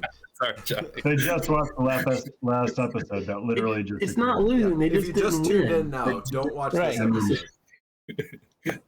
There's, God, it's not just It looks that like losing. Go back the and see how world we is not got. black and white. There's a lot of gray in the world. Yeah. Right. We saved Harold Hogcollar. Exactly. That is possible. That's maybe true. That might be true. He might be out at sea somewhere, safe and sound. And we helped Sherelle to rise to the levels of God. We did. We created a god, basically. Basically, ruined a god, created a god.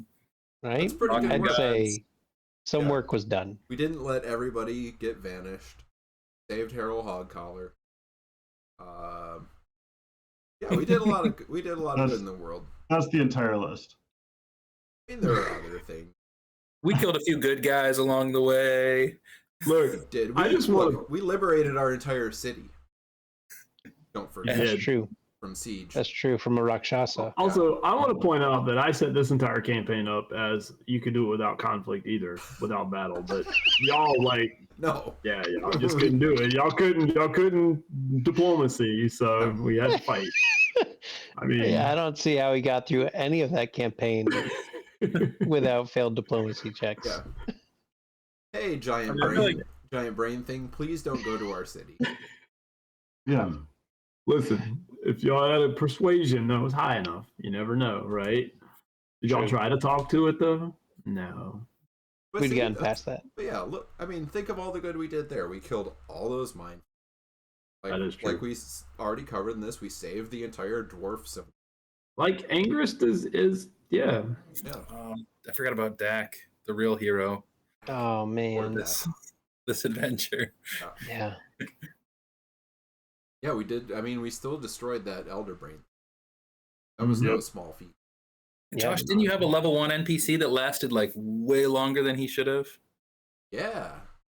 Who was that? A level 1 NPC. There was somebody who was really low level. Yeah, that- I had one too that just wouldn't die. Yeah.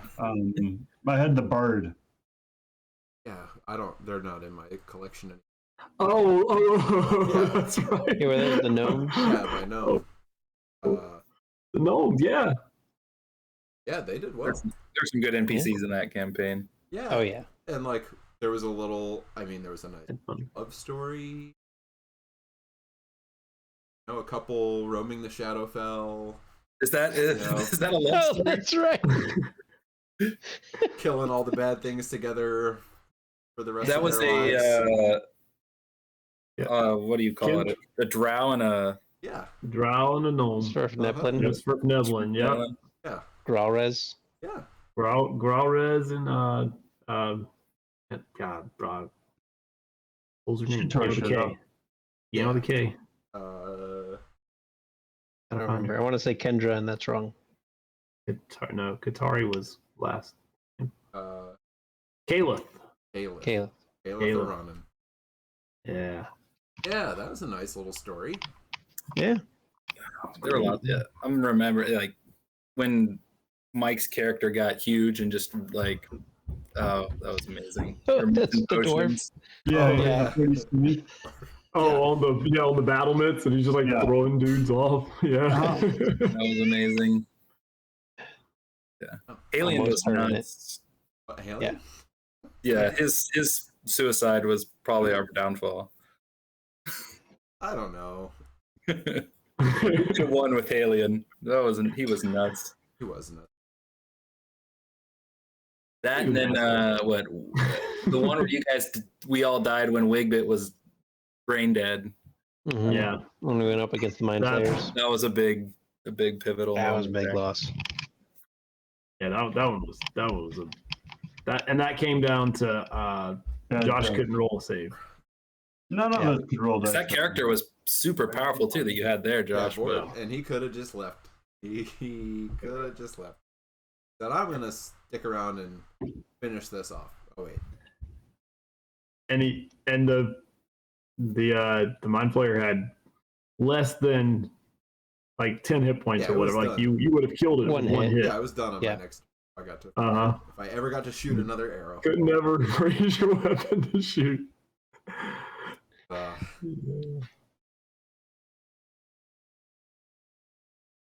What did I roll here? Yeah. Well, several of my characters are still running around the world somewhere. As per So usual. I feel good about that. And Prince Elishu is still out Yeah, there Elishu's fighting out the there. good, Right. fighting the Yeah. good fight. Hell's hopping around through portals somewhere. Sev is, I don't know, maybe we'll someday Powered wake down. up. Still asleep. Yeah, I should have just stayed Elishu. That was a good character too. That was a good He was a character. fun character. I loved how much he looked down on Wigbit. and the whole party, really. I Yeah. mean, in your defense, he looked down on everyone else also. I know. Shamed us for our gear. Not having our own quartermaster. No, it was great. It was a great campaign. No, the Dragonborn nobility, though, that exists now. Or does it? Probably sea level rise. was the Kraken real? No. There's no crap. Was the Kraken real? I don't know. I never got that far. Someday we'll find out. Yeah. But the Laden Isles are ready for a Kraken attack. No Maybe we'll just heroes. do just maybe we'll sea- just do maybe we'll just do a one shot. Everybody plays Dragonborn, y'all fight a Kraken, see if you can win. Yeah, but you'd get siege weapons and stuff to use. Yeah. So I'd reveal that Selenar had a dragon head statue as a child. Oh. That was one of his. Yeah. So I don't know exactly what happened, but he like was playing with it and he lost it, and his parents were pissed. That was kind of his backstory. So yeah, that was when that dragon head came around. Drew knew that. Yeah. Wigbit did not. Oh yeah, so Selenar didn't make it long enough.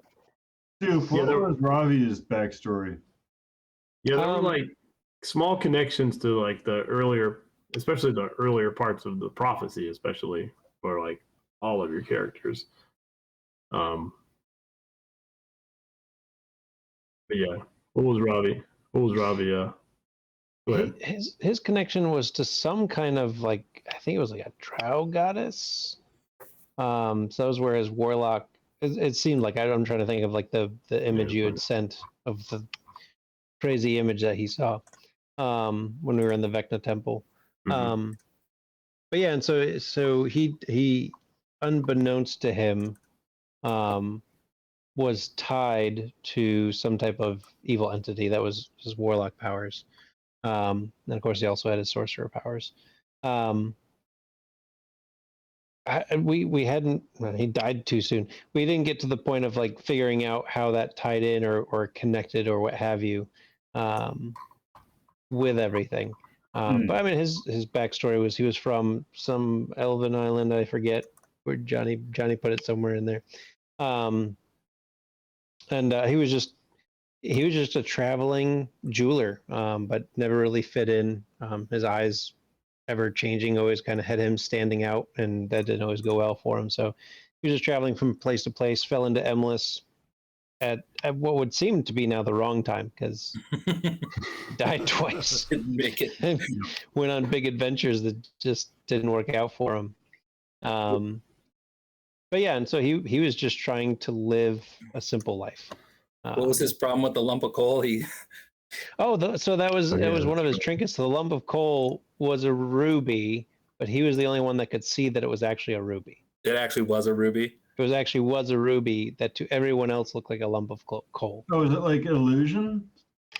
No, like no, because nobody else could see through it. So I don't, it's the trinkets, right? So I mean, it's DM discretion Nice. how it works. So maybe, but I see. yeah, but nobody else could tell except for him. So I really grabbed thought there that was more trinket. to it than that. No, the trinket showed up, and I was like, all right, let me write that in his backstory. And so he had made this beautiful blood drop ruby for one of the minor nobility in Emless, and that created some conflict for him when he presented it, and the noble was mad because it wasn't what he ordered because it was just a lump of coal. speaking of trinkets, does Wigbit's two-headed worm live like forever now too in the library? I mean, Critical questions. I guess so, right? I mean, Just eating through an apple, like it's forever. I mean, there's Forever. food available, so it's not gonna. Yeah. That makes No. me a little happier. All right, if I can't know this for story reasons, Okay. but what happened to the dude with the sideways armor? Yeah. Yeah. Yeah. I wanted to kill that guy. He's super That was dead. I your really did. that was your father? No. My But that father, was- But you knew him. my father was the paladin. Right. We saw him Yeah, a couple yeah. times with the I remember purple that. ring. Yep. Popped up a couple times. Yeah, the dude with the sideways armor Okay, so here's the story. was not the Maladius. Was the Maladius? It was the Maladius. Yes. Okay, that's what I thought. So here's the story.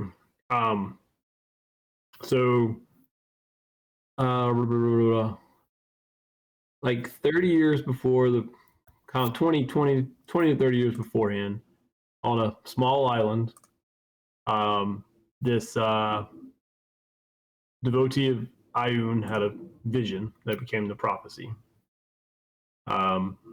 The Vegna cult found out about it, and they attacked their village and killed everybody and took the prophecy like from the book because they're Vecna and they want knowledge.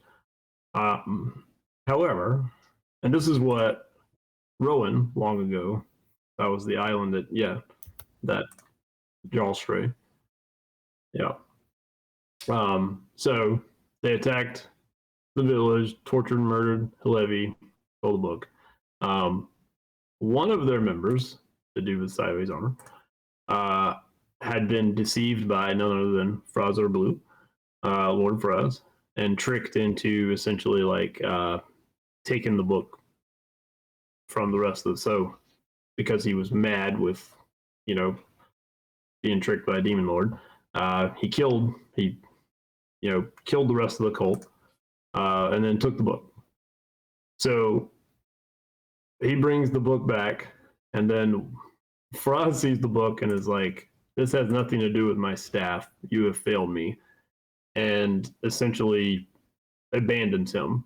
And in doing so, this dude is stricken with madness. So that's why he had originally he was a Vecna cultist. So I was trying to describe, he had at one point the eye of Vecna symbol somewhere on him, and then it was taken away and it was replaced by a battle axe tattoo, which the battle axe is a symbol of Frazar Blue. And so then this dude just wandered around, and eventually Frazar Blue found him again at some point. And so he became connected with all of these backstories, and eventually he sort of became a conduit's not the right word. He became a source of Frazor Blue, and he was the Mali Diaz, and he sort of melded those forms, and he became the Mali Diaz, in the world. But when y'all first ran into him, he was just this crazy cultist dude, who, that's why Rowan was like, God, that dude looks familiar, but I can't put a finger on who he is. And that's who he was. And then over time, Frazor Blue found him again and was like, you've been stricken with the madness of Fraz. You're coming back to me. And then, over time imbued him with that power. So it was sort of two beings, but one source of power that connected both of them. So when y'all actually followed him the first time, the reason that none of y'all's damage was working is because he had a invulnerability spell cast on him. So like y'all were hitting him, but he just, y'all hit him a couple times and he was just laughing it off because it was like he was invulnerable to like all damage. Gotcha. Yeah. But then like, eventually when y'all ran into him in the abyss, like then his true form was revealed, and y'all killed him all at DS. I mean, that's successful. That's We basically killed it twice. That's a win. Well, I don't. It 4 hit points. Basically, I don't know if that. I mean, we basically killed him before he ran off with Rowan. Did you? I feel like we did very well against him, just the two of us. Yeah. I mean, I think he was. Was he bloody? As I recall, he was bloody not in good shape. There's a reason he wanted to go. Like we weren't in good shape, but I think he wasn't in good shape. I don't remember. He just wanted the diamond. That's all he wanted. Yeah, well, he wanted the staff, but he's only really good at bringing things Roz doesn't want. I mean, yeah, and let's talk about that. Y'all came into their home. Yeah. Okay. So if we if we had not followed the Rakshasa, we were back in the forest, and the Rakshasa was like, "You have to come with me through this portal now." If we were like, "No, we're not going, staying here."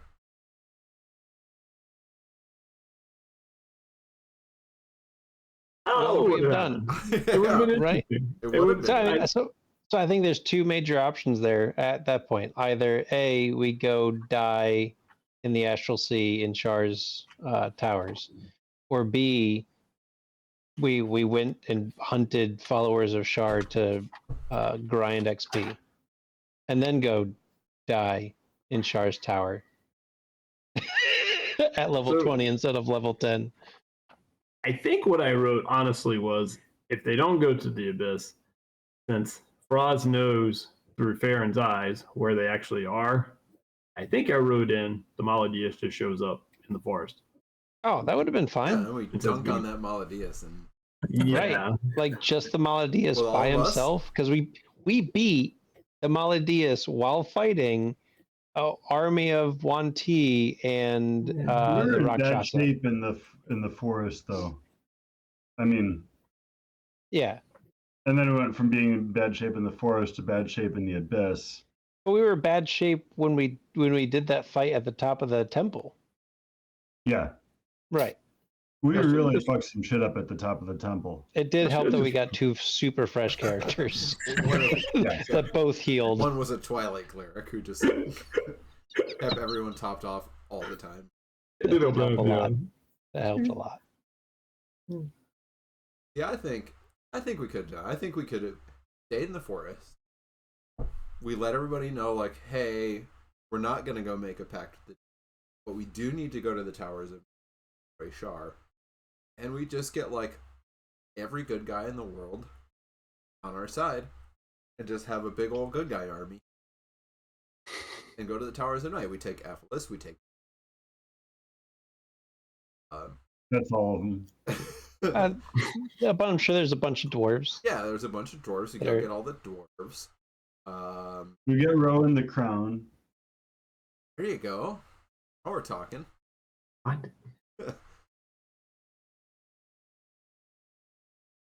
Yeah. But yeah, I don't That's sitting on a know. shelf, right? Brown. Yeah, What'd you say? the crown's just sitting on a shelf, right? That's in a desk drawer. Remember? Yeah, But its yeah. diamonds aren't in it, apparently.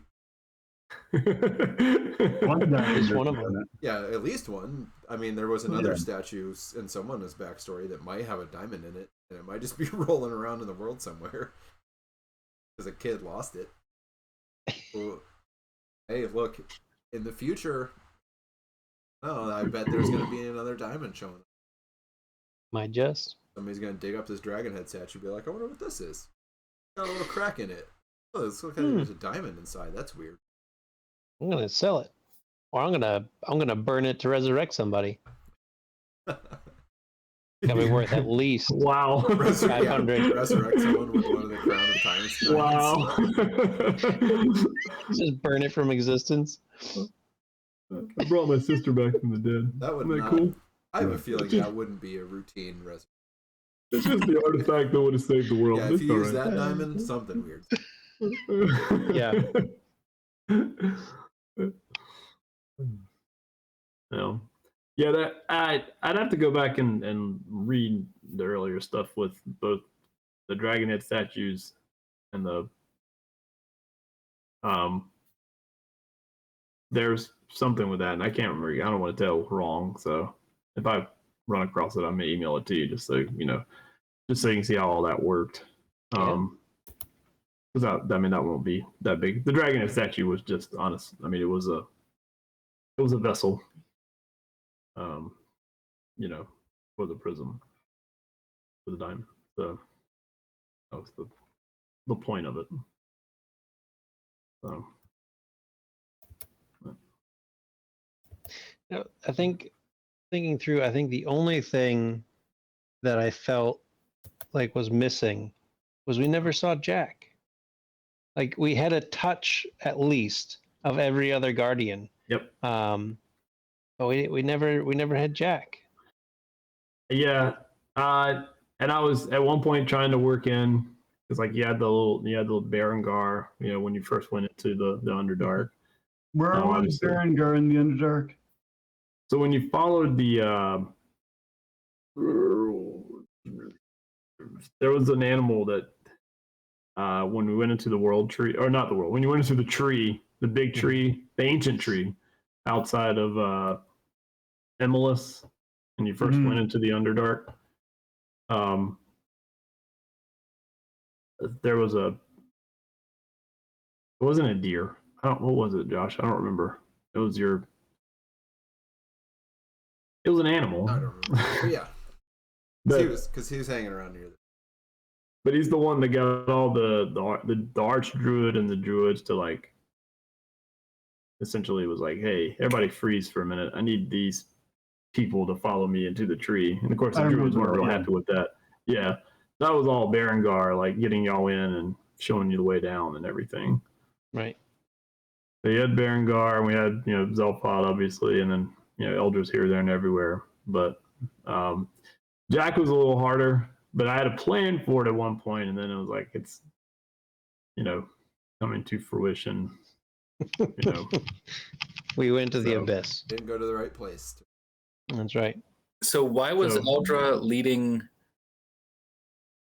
mind flayers through was it mind flayers through a portal in one of the visions? Oh yeah. Yeah. Because God, you made me go back and all right, talk amongst yourselves for a minute. I gotta go read it. Is she a little bit evil? Huh? Is she a little bit evil? Nope. No, she's trying to get the timeline onto the right path. Mind flayers where they needed to be. Right, so we can destroy them and stop the vanishing from coming to full fruition. Which we did kill. Like a lot of Yeah, mind dude. flayers. I don't want to face mind flayers again for a long time. They're bad. They're pretty bad. Yeah. The only thing worse than them are the little mind Oh yeah. critters. Depending on how intelligent you are, yes. those things, man. Are not CR whatever it claims. One hit. No, they were Take alive. out Yeah. a big bit. Yeah, they destroy frontline. The other question I have is, was the ring that Wigbit got, was that just like a ring of 3 wishes, or was it something unique?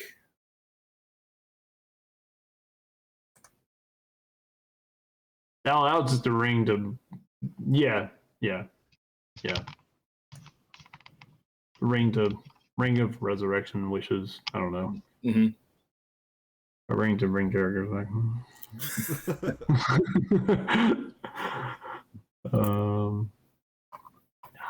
Where is this? Yeah, because when you were talking about, I remember you saying something about it when it happened, Drew. About like, what is Eldred doing? Yeah. I gotta find it. Thought she'd turn bad. Nope. Here we go. No, not Eldred.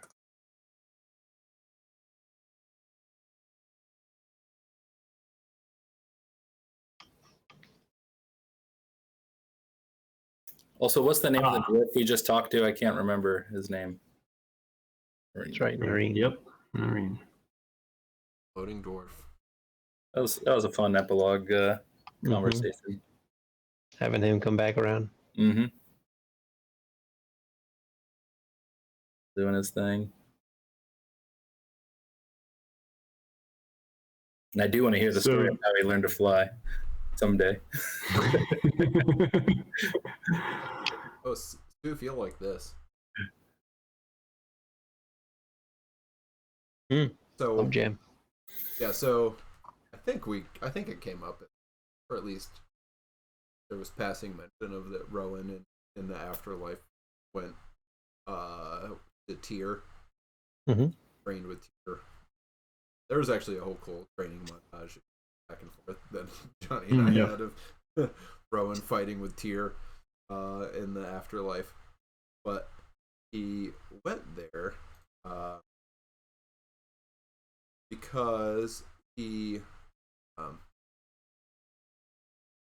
basically he was zooming through the afterlife, and he went to the Black Spire Raven Queen, and she's like, I don't have time to deal with you right now. I got a lot going on, and you're so stubborn. Can you quit? Can you like leave me alone? Because Rowan was just sort of like hanging out at the gate. Yeah. Just like, look, like I have to get back. My friends are in trouble. I need to. Like, yeah, but not right now. So, can you just go like bother Tyr for a while? Leave me alone. You have to go see Tyr. So she just like shoots him off to where Tyr is. It's like, go hang out with him. And Tyr's just too good natured to be like, wait a minute. So I'm just gonna. All right, I guess this random mortal and I are hanging out. Yeah. And he was like, hey, you want to fight? And he was like, sure. And then they started fighting. He's like, okay, all right, you can fight, okay. Let's keep fighting. Yeah. That's awesome. Yeah. So the Elder thing went like this. So the Mind Flayer, there's a Mind Flayer civilization deep in the Fahrenheit Mountains. And it's now it's not a very big civilization, and when Mind Flayers get like upset about things, sometimes they splinter off into. So there was a Mind Flayer, I forget what they're called, Yultharid, whatever it was called, that splintered off and took some followers with them. And so, but the idea was because you were in the Underdark of where you were of Calitrast, you were not in the Underdark of the Everdark, and they don't connect. Eldrin needed a way for you to get over here because Eldrin knew, like, hey, like whole prophecy thing says. So she created a doorway for y'all to get from Calitrast to Everdark. Oh, so she was the one that made the portal that we walked through.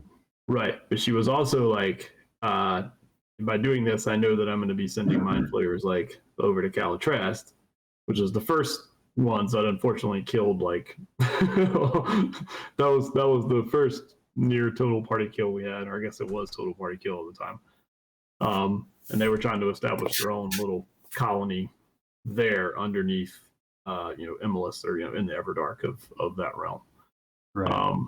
And then so that was the idea of like, it's gonna be a tough road, but like drive them away, go through the portal, do the thing over here that you were supposed to do. And then of course when you come back up. So that was her reasoning for doing that. So no, it wasn't like I'm creating portals for the Mind Flayers to take over the world. No, it was not that. It's creating portals to maintain the timeline, and incidentally, letting Mind Flayers murder a bunch of people. I mean, timeline has to be preserved. I mean, it wasn't that many people. The grand calculus of the multiverse. I mean, yeah, it's not like it would bother Eldra that much. And Marvel, I wrote that story before y'all Yeah, stuff came out, by the way. My story. That's Okay, right. I wrote that That's first. right. Okay, that was me. All right. I also appreciated the sneaky little Azerin Tor reference to that. Or Yeah. talking with Nareen. Oh yeah, Azerin Tor. He was a good guy. Yeah, Who was Azrin that Tor? was the Except that he totally lied to Jack. that was the Red Dragon Guardian guy. Jack specifically said, if I become your guardian, then do I become a dragon? And Azrin Tor said, no, you don't. Oh, You didn't become a dragon. Just because you can fly doesn't mean you're a dragon. He turned Jack had turned into a dragon there at the end. No, you just flew. You didn't turn into a dragon. I thought he turned into a golden dragon at some point. Yes. No, he had. Nope, that happened. Sure, he turned into a golden dragon. Yep. Even I remember that. Steve remembers that it happened. I remember it happened. That's not really how my memory works. I've got a lot of false memories. No, that absolutely happened. No, you didn't turn into a gold dragon. You just had powers of a gold dragon. Ah, Yeah. you're just basically a golden dragon And it's without having to transform. right. It's not bad. And it's right. So you have like a dragon connection. But no, it was never you turned into a dragon. There you go. Mm. Promises kept. I mean, it's technicality, but I mean, it still works. It's not a dragon.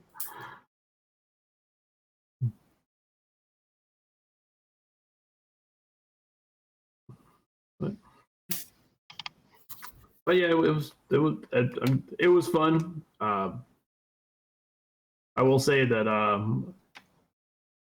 running this on Roll20 is a lot more work than running it over the table. Yeah. If we're still filming and people are still streaming and people are watching, it's harder. Like and maybe it's just because I'm old. I don't know. Maybe that's the problem. But I find that because I mean we are talking about a visual medium here. I mean it's I could just put a blank white screen up and we could talk our way through it, which we can do, and I know that's part of what role play is. But also, if we're playing on a Roll20 type thing, you do want to have something to look at, and we do play with minis and all that stuff as well. So I mean that that's the way it's set up. So it is a lot of work. So I know playing over the table can be its own set of work, but it's a lot easier for, I guess, old people like me to take a blank map out and just draw something on the map, as opposed to me pulling up a new screen and like sketching it out on the map real fast. It just everybody. Yeah. been moving everybody and y'all saw how sometimes I had trouble manipulating and doing things. I mean, that's Layers and moving figures. correct. So I mean, like I have an appreciation for people that do this professionally and can do it well, and and plus I'm trying to find things like you guys create your own minis, which is great, but then I'm also trying to find minis online that I'm not stealing from somebody, so open source things that I can use, but also things that look real enough, so if I find a picture of a mind flayer, like I gotta make sure it's a so I mean I would just try to find the ones that were in the D&D books, but Yeah. But I mean still, that's like I said, finding those things and then putting those things into here, like I said, it is more time consuming than like if we're playing over a table and it's like I need like an army of goblins. Let me just grab those 10 minis over there and just throw them on the table, and here we go. Right. Every goblin's actually a whatever we want to call it. Exactly. Like it's a cop. It's a minion. Yeah. Right. I mean, it's like so. That is certainly like this this campaign was a lot. I mean, it's a lot of fun. Obviously, I loved running it. But it was also a more huge time. amount of work, though. It was more time consuming. You know, and so, yeah, I don't know. And, That, yeah, I mean, and I've spent a fair amount of, and it really is cool to like play over the table in the. I know, even though Drew, like, it was probably probably definitely the worst for you because you still had to be on camera. Exactly. It was cool in that we had like the piece of paper with the prophecy, and we had the map, and we had stuff on the wall, all that, and that is really neat. And there is something about just like being around the table and looking at all this stuff. But then I also think, and we sure did play a lot more D&D than we ever have it, And that's Absolutely. it's right here. Absolutely. Especially now, like, Steve can't be driving an hour back and forth. Yeah, I A mean, little more challenging. yeah, I mean, and that's and sort of that's like the cool thing, but also the thing that so now like before we were playing once every month at best, Or two. right? So that gives you more time to prep, right? Now we're playing once every week or every other week, and it's more work already. So it's great we're playing more, but it requires more work to prep in a shorter amount of time. So again, it's Hard. So It's what I'm hard. hearing is we need 3 campaigns running so that you've got 3 weeks in between. Exactly. Oh, we just need to hurry up and start making money so I can do this full time. Take care of the, somebody's got to win that lotto or something. Come on, Sue. Keep forgetting to play. So, but yeah, but I'm not. Again, if I sound like I'm knocking this, I'm not knocking it at all. This has been That's like, allowed us to just- keep playing D&D. No, Yeah, absolutely. and We just appreciate it. recognizing. appreciate loved the every effort. minute. I loved Yeah. every I mean, and when we got on that schedule, especially we were playing every Thursday, starting during the pandemic time, like that was just awesome because that was a great way to escape all the terrible things We weren't in the going real anywhere. world. Yeah. So Yeah, With all the terrible things in the made up world, you know. So, right. Right. Things that we could fight against. Right. Could we? Well, I mean, we could have.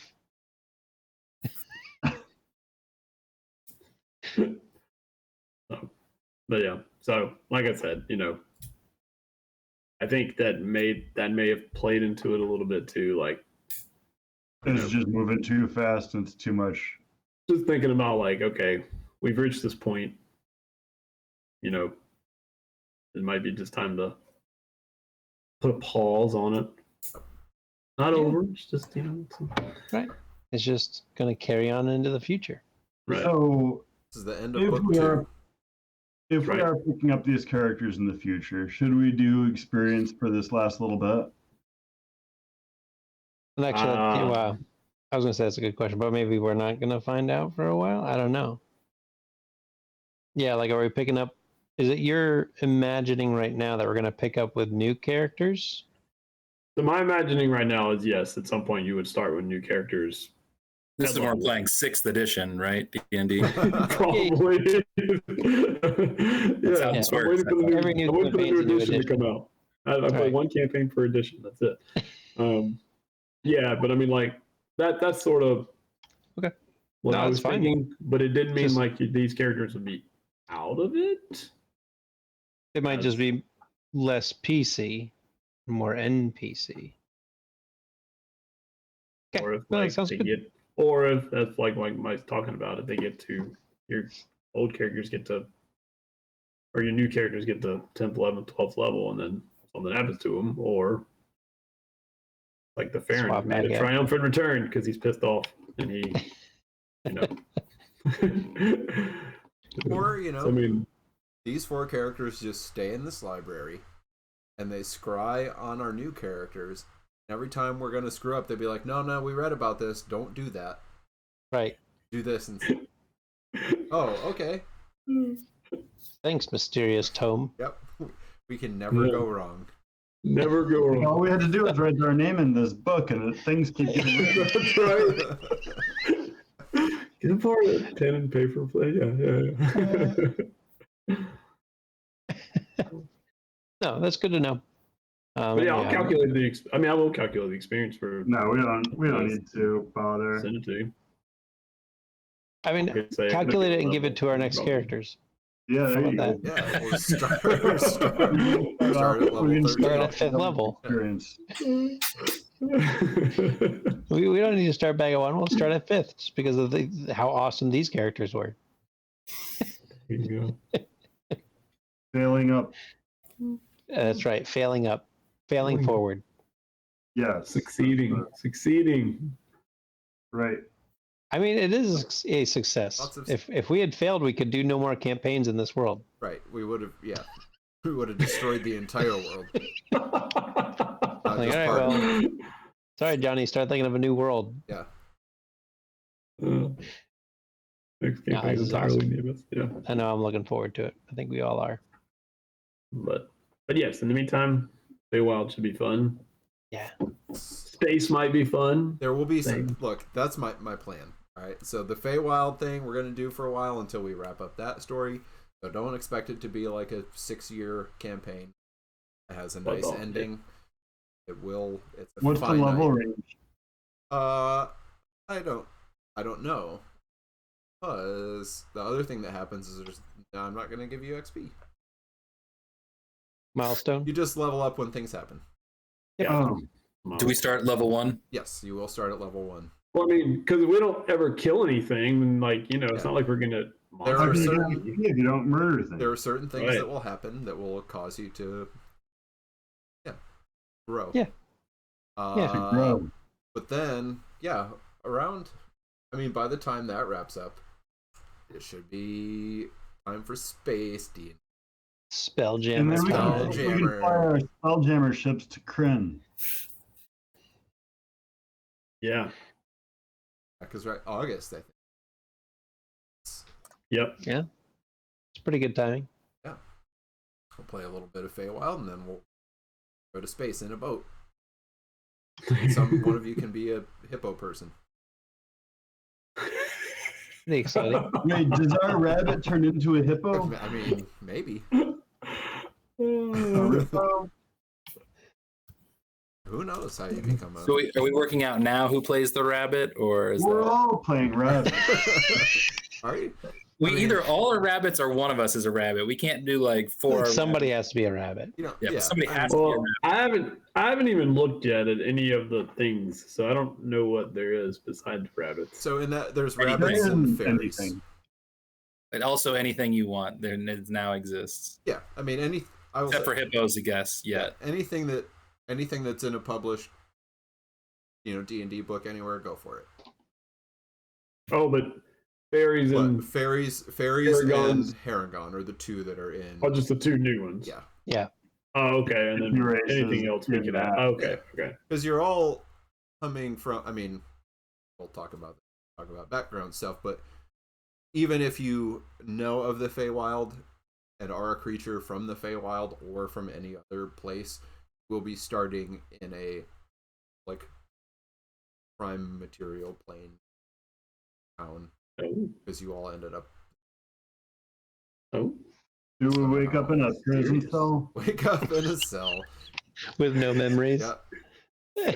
You come. Yeah, I don't know. Josh and I have been talking. This is actually just an extension of nice. Yeah, it's the Feywild connected to my world. Yeah. Wow. I love it. Yeah. But yeah, for some reason that we'll figure out, you all ended up in this village. Will be Feywild. Sounds good. You guys should watch the Goosebumps on Netflix. It is some sort of a creepy carnival situation. That'll get us ready for it. If you want a good sort of own reference, Stardust. Stardust is really good and a good reference. I like it. Yeah, if that's what it is, that's fun. It'll feel, the parts of this will feel very, when I read it, I keep going, oh, this feels like Stardust. So it'll, nice. Yeah, tonally it'll feel. Why don't I do Stardust? So it's a it's a Neil Gaiman book that then they made. The movie is quite good, Uh, and it's basically like- about sort of like people who wander from village into the Feywild. Oh. Basically, Basically. yeah, it's like Fairyland touches this one village through the hedge and walk off into Fairyland. Have adventure. Yeah, there's like Fairyland royalty and witches and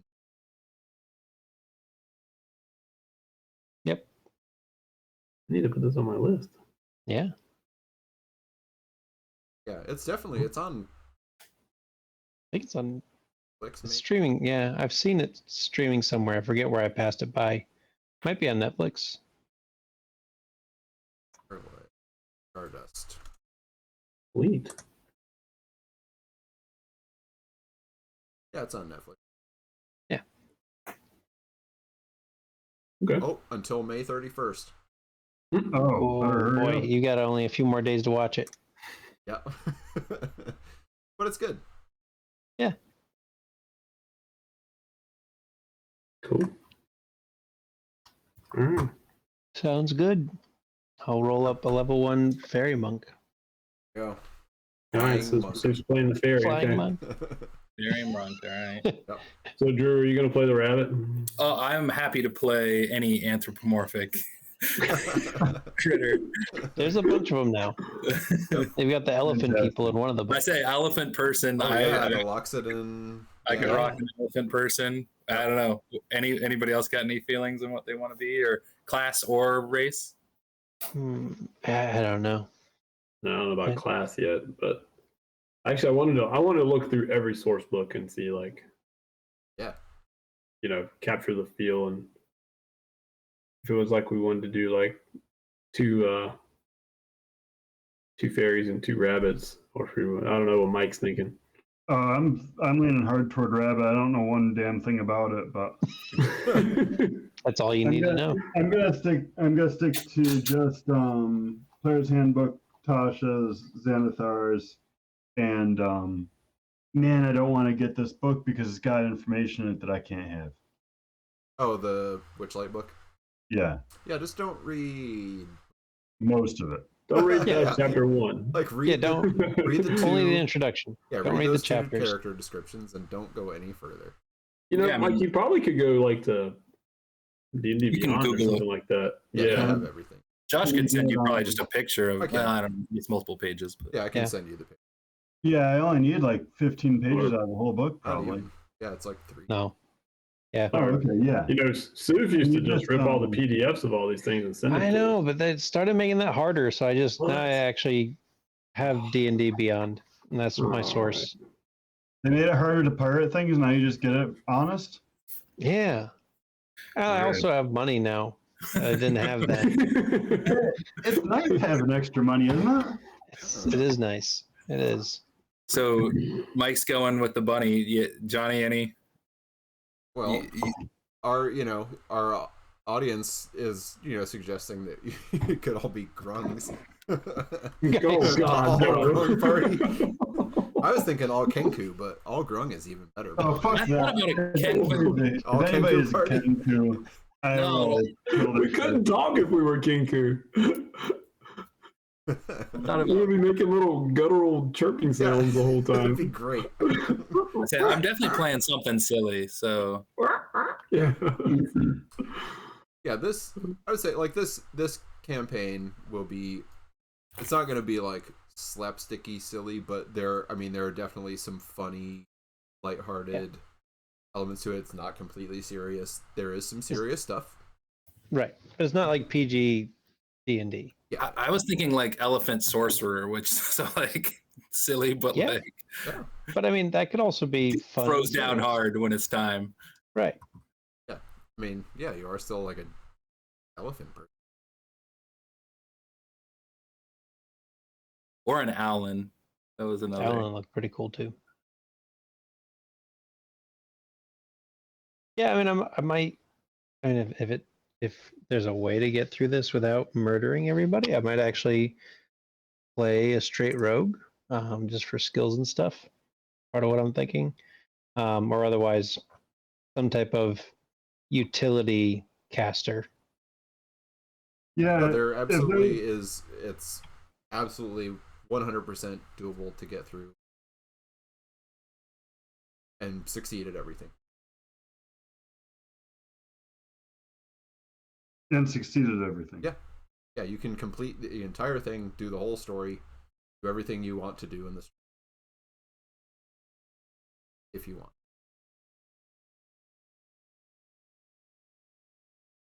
But you said it all takes place in like this one carnival. It's you'll start in the carnival, Okay, so but it all takes place so in like, the Feywild. but like we could Divinity Original Sin it. So like once we're done with the place, we could Just murder wipe- everybody. Just absolutely wipe the entire Once carnival. we've completed all the quests there, murder everybody for the experience, and then move on. I mean, Oh, that is is it the a evil thing you cleric could party? attempt Cool. to do. Okay, just making sure. Yeah. You can certainly attempt to fight anything that you. The odds might not always be in your favor. Right. It might be a short campaign. Or never in your favor. Yeah.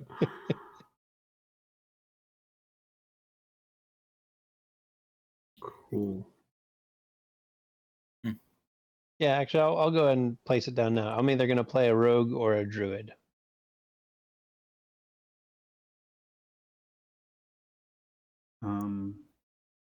I am going to play a cleric or like 50 kinds of clerics. There are. So I'm going to say I'm going to play a cleric. Right, because that by itself is vast enough to make a decision. That's enough decisions. Yeah. Cleric. Yep. Rabbit cleric. Cleric. A clerigon. Nice. We got a rabbit cleric. We got a clerigon. Some kind of rogue or druid. I also found my hat for this campaign.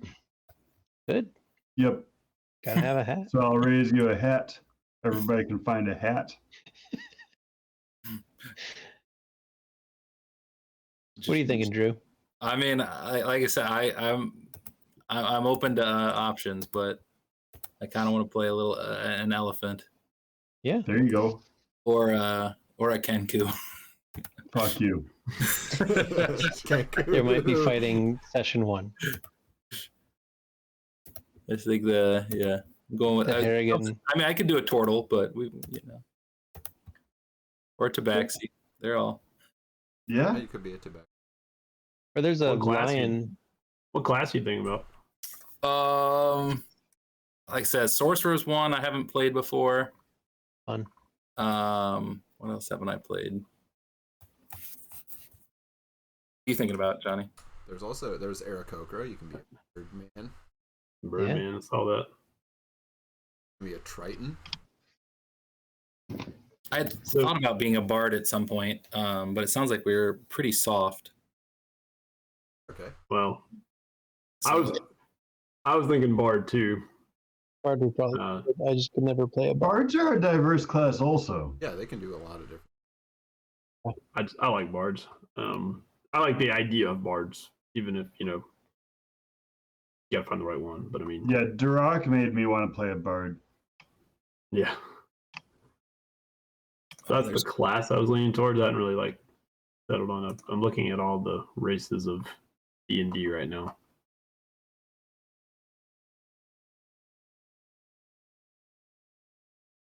A Fearbolg. There you go. A Fearbolg bard. Yeah, that'll go well together. I think you should be a Warforged bard. A Warforged I bard. invented Yeah. electronica. You're just like all instrument. You're like your whole body is just instrument stuff. I still want to Synthesizers do everywhere. So annoying. I still want to do a Warforged druid at some point and be transformed. Transformer. Yeah. You get the little sound clip every time you transform. You hit the clip. Yep. So many fun. What is a Vedalken? Oh, Vidalkin, they're like, yeah, they're sort of like weird blue skin. They're from Magic, Right, they're right? from Magic. Yeah, they're usually like, I feel like they're usually magical. Yeah. They're that sort looks of like, yeah, they're sort of like from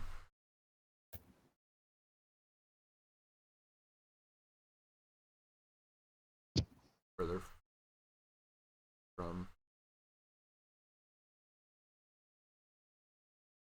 But yeah, they're sort of like, they are. they don't do motion. They're usually like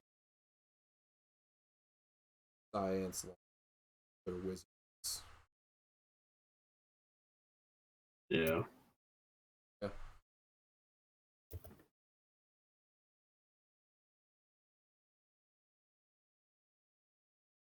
I kind of forgot there.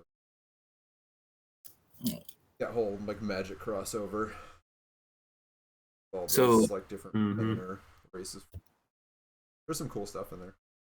So if you said monk or druid, or monk or rogue or druid. rogue or druid, Druid. Mike, you were thinking what? One of the 53 clerics. Okay. Nice. Johnny, you were thinking about a bard? I was, but I mean, if either you want to play it or we like, we need something else. Nah, you I you mean, don't get and to we play could as much as I do. So you, with a bard, you could wanna have play. more than one. It is a festival. We could That's true. be a That's true. band. We could all be, True. be bards. Different anthropomorphic bards. Just the whole I'd be down for that. animal band. But, yeah. We come up with a name for our band and everything. Yeah.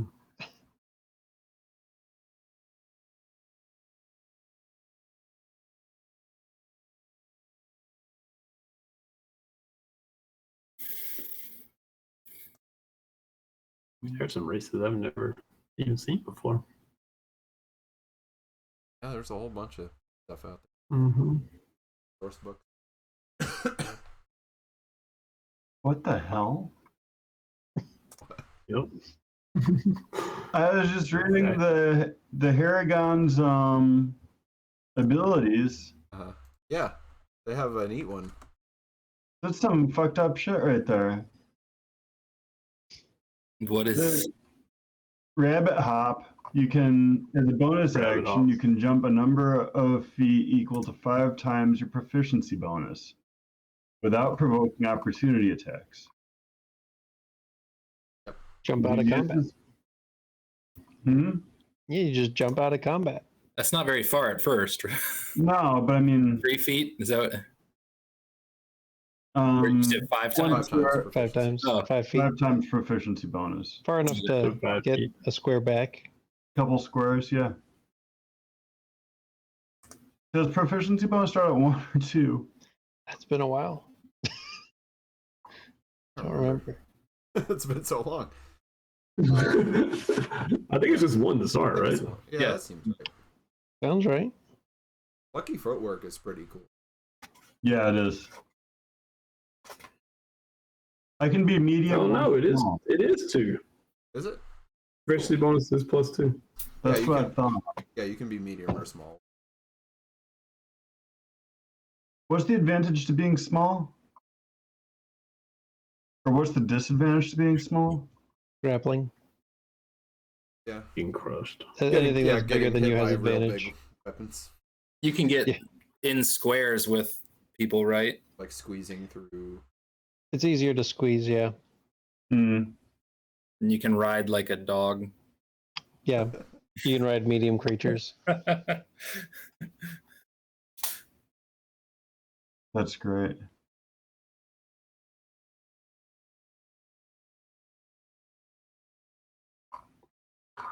I think I got to make a character in so long. I know. What are you even gonna do? I don't know.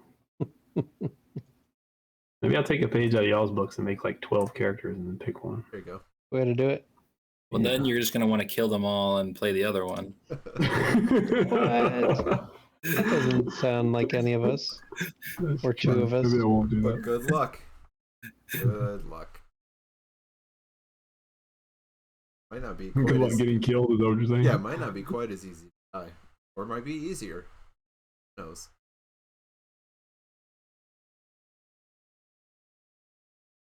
How big are fairies? They got to be small, right?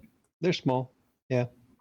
They don't. I don't think it's like Tinkerbell Yeah, sized they're fairies. not like tiny. motes of No, they're dust. like Hobbit sized fairies. How big are the Yeah, elephants? they look kind of like little elves. Drinking elves. Yeah.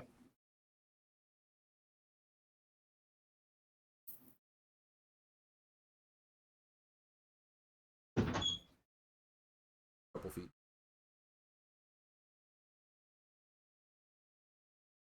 Oh man, I might make an Owlin rogue.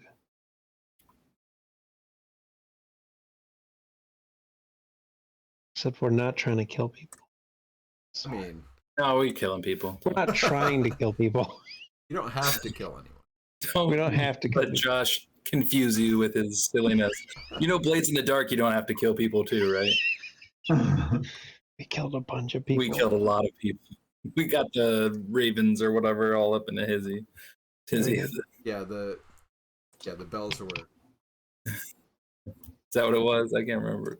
Yeah, they had the bells that rang at the whatever, and they sent it.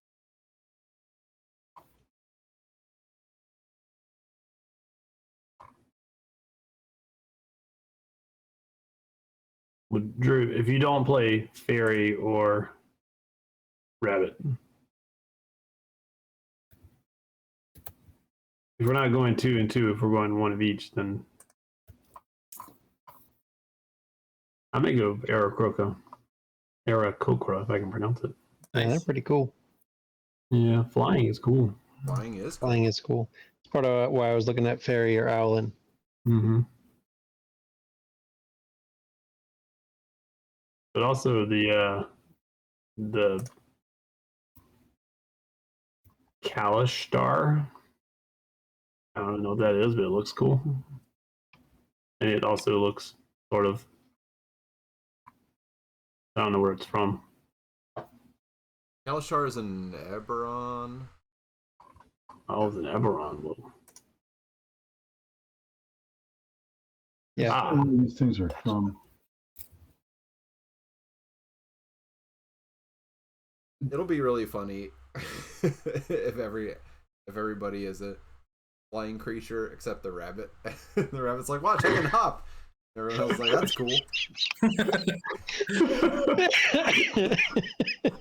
No, I'm definitely playing either the elephant or the cat. Okay, so you won't be flying. I won't be flying. Elephant will be the opposite of flying for sure. the Loxodon. Guys won't even be able to carry me. Nope.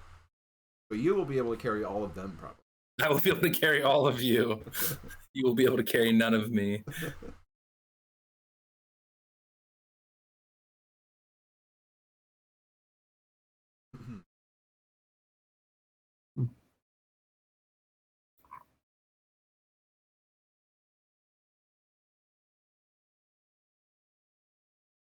So have our characters been together since they knew each other as kids, or have they been separated or partially separated? We'll have to figure that out. Yeah. Maybe. So, the idea is that at one point you were all as children in the same village, but if you've remained there since then or not.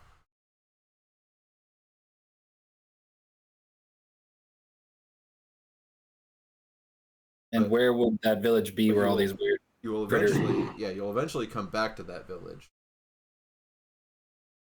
So, and that's where the start. So, and you have a reason to have come back. If you've stayed in the village waiting for this thing that happened that brought you back. I might make a chef fighter. A chef fighter? Yeah. Kind of what I wanted Wigbit to be in the end anyway. I take whatever that stupid feat is where I get to cook in downtime. And then I just use like meat cleavers and like cooking utensils to beat the shit out of people. I have a big LARP chef's knife. I can get behind that 100%. I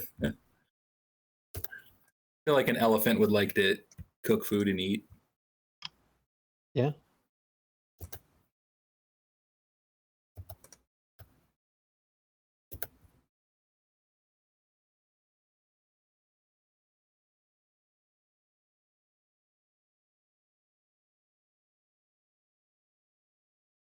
Well, I'm going to stop this stream now. Okay. But thanks for hanging in there with us, everybody, and listening to us chat about our next campaign. Yeah. Hopefully it, sparks some interest, and we'll be back with a trip to the Feywild sometime soon. So, well, night, Have a good one. Night. Thanks, everyone.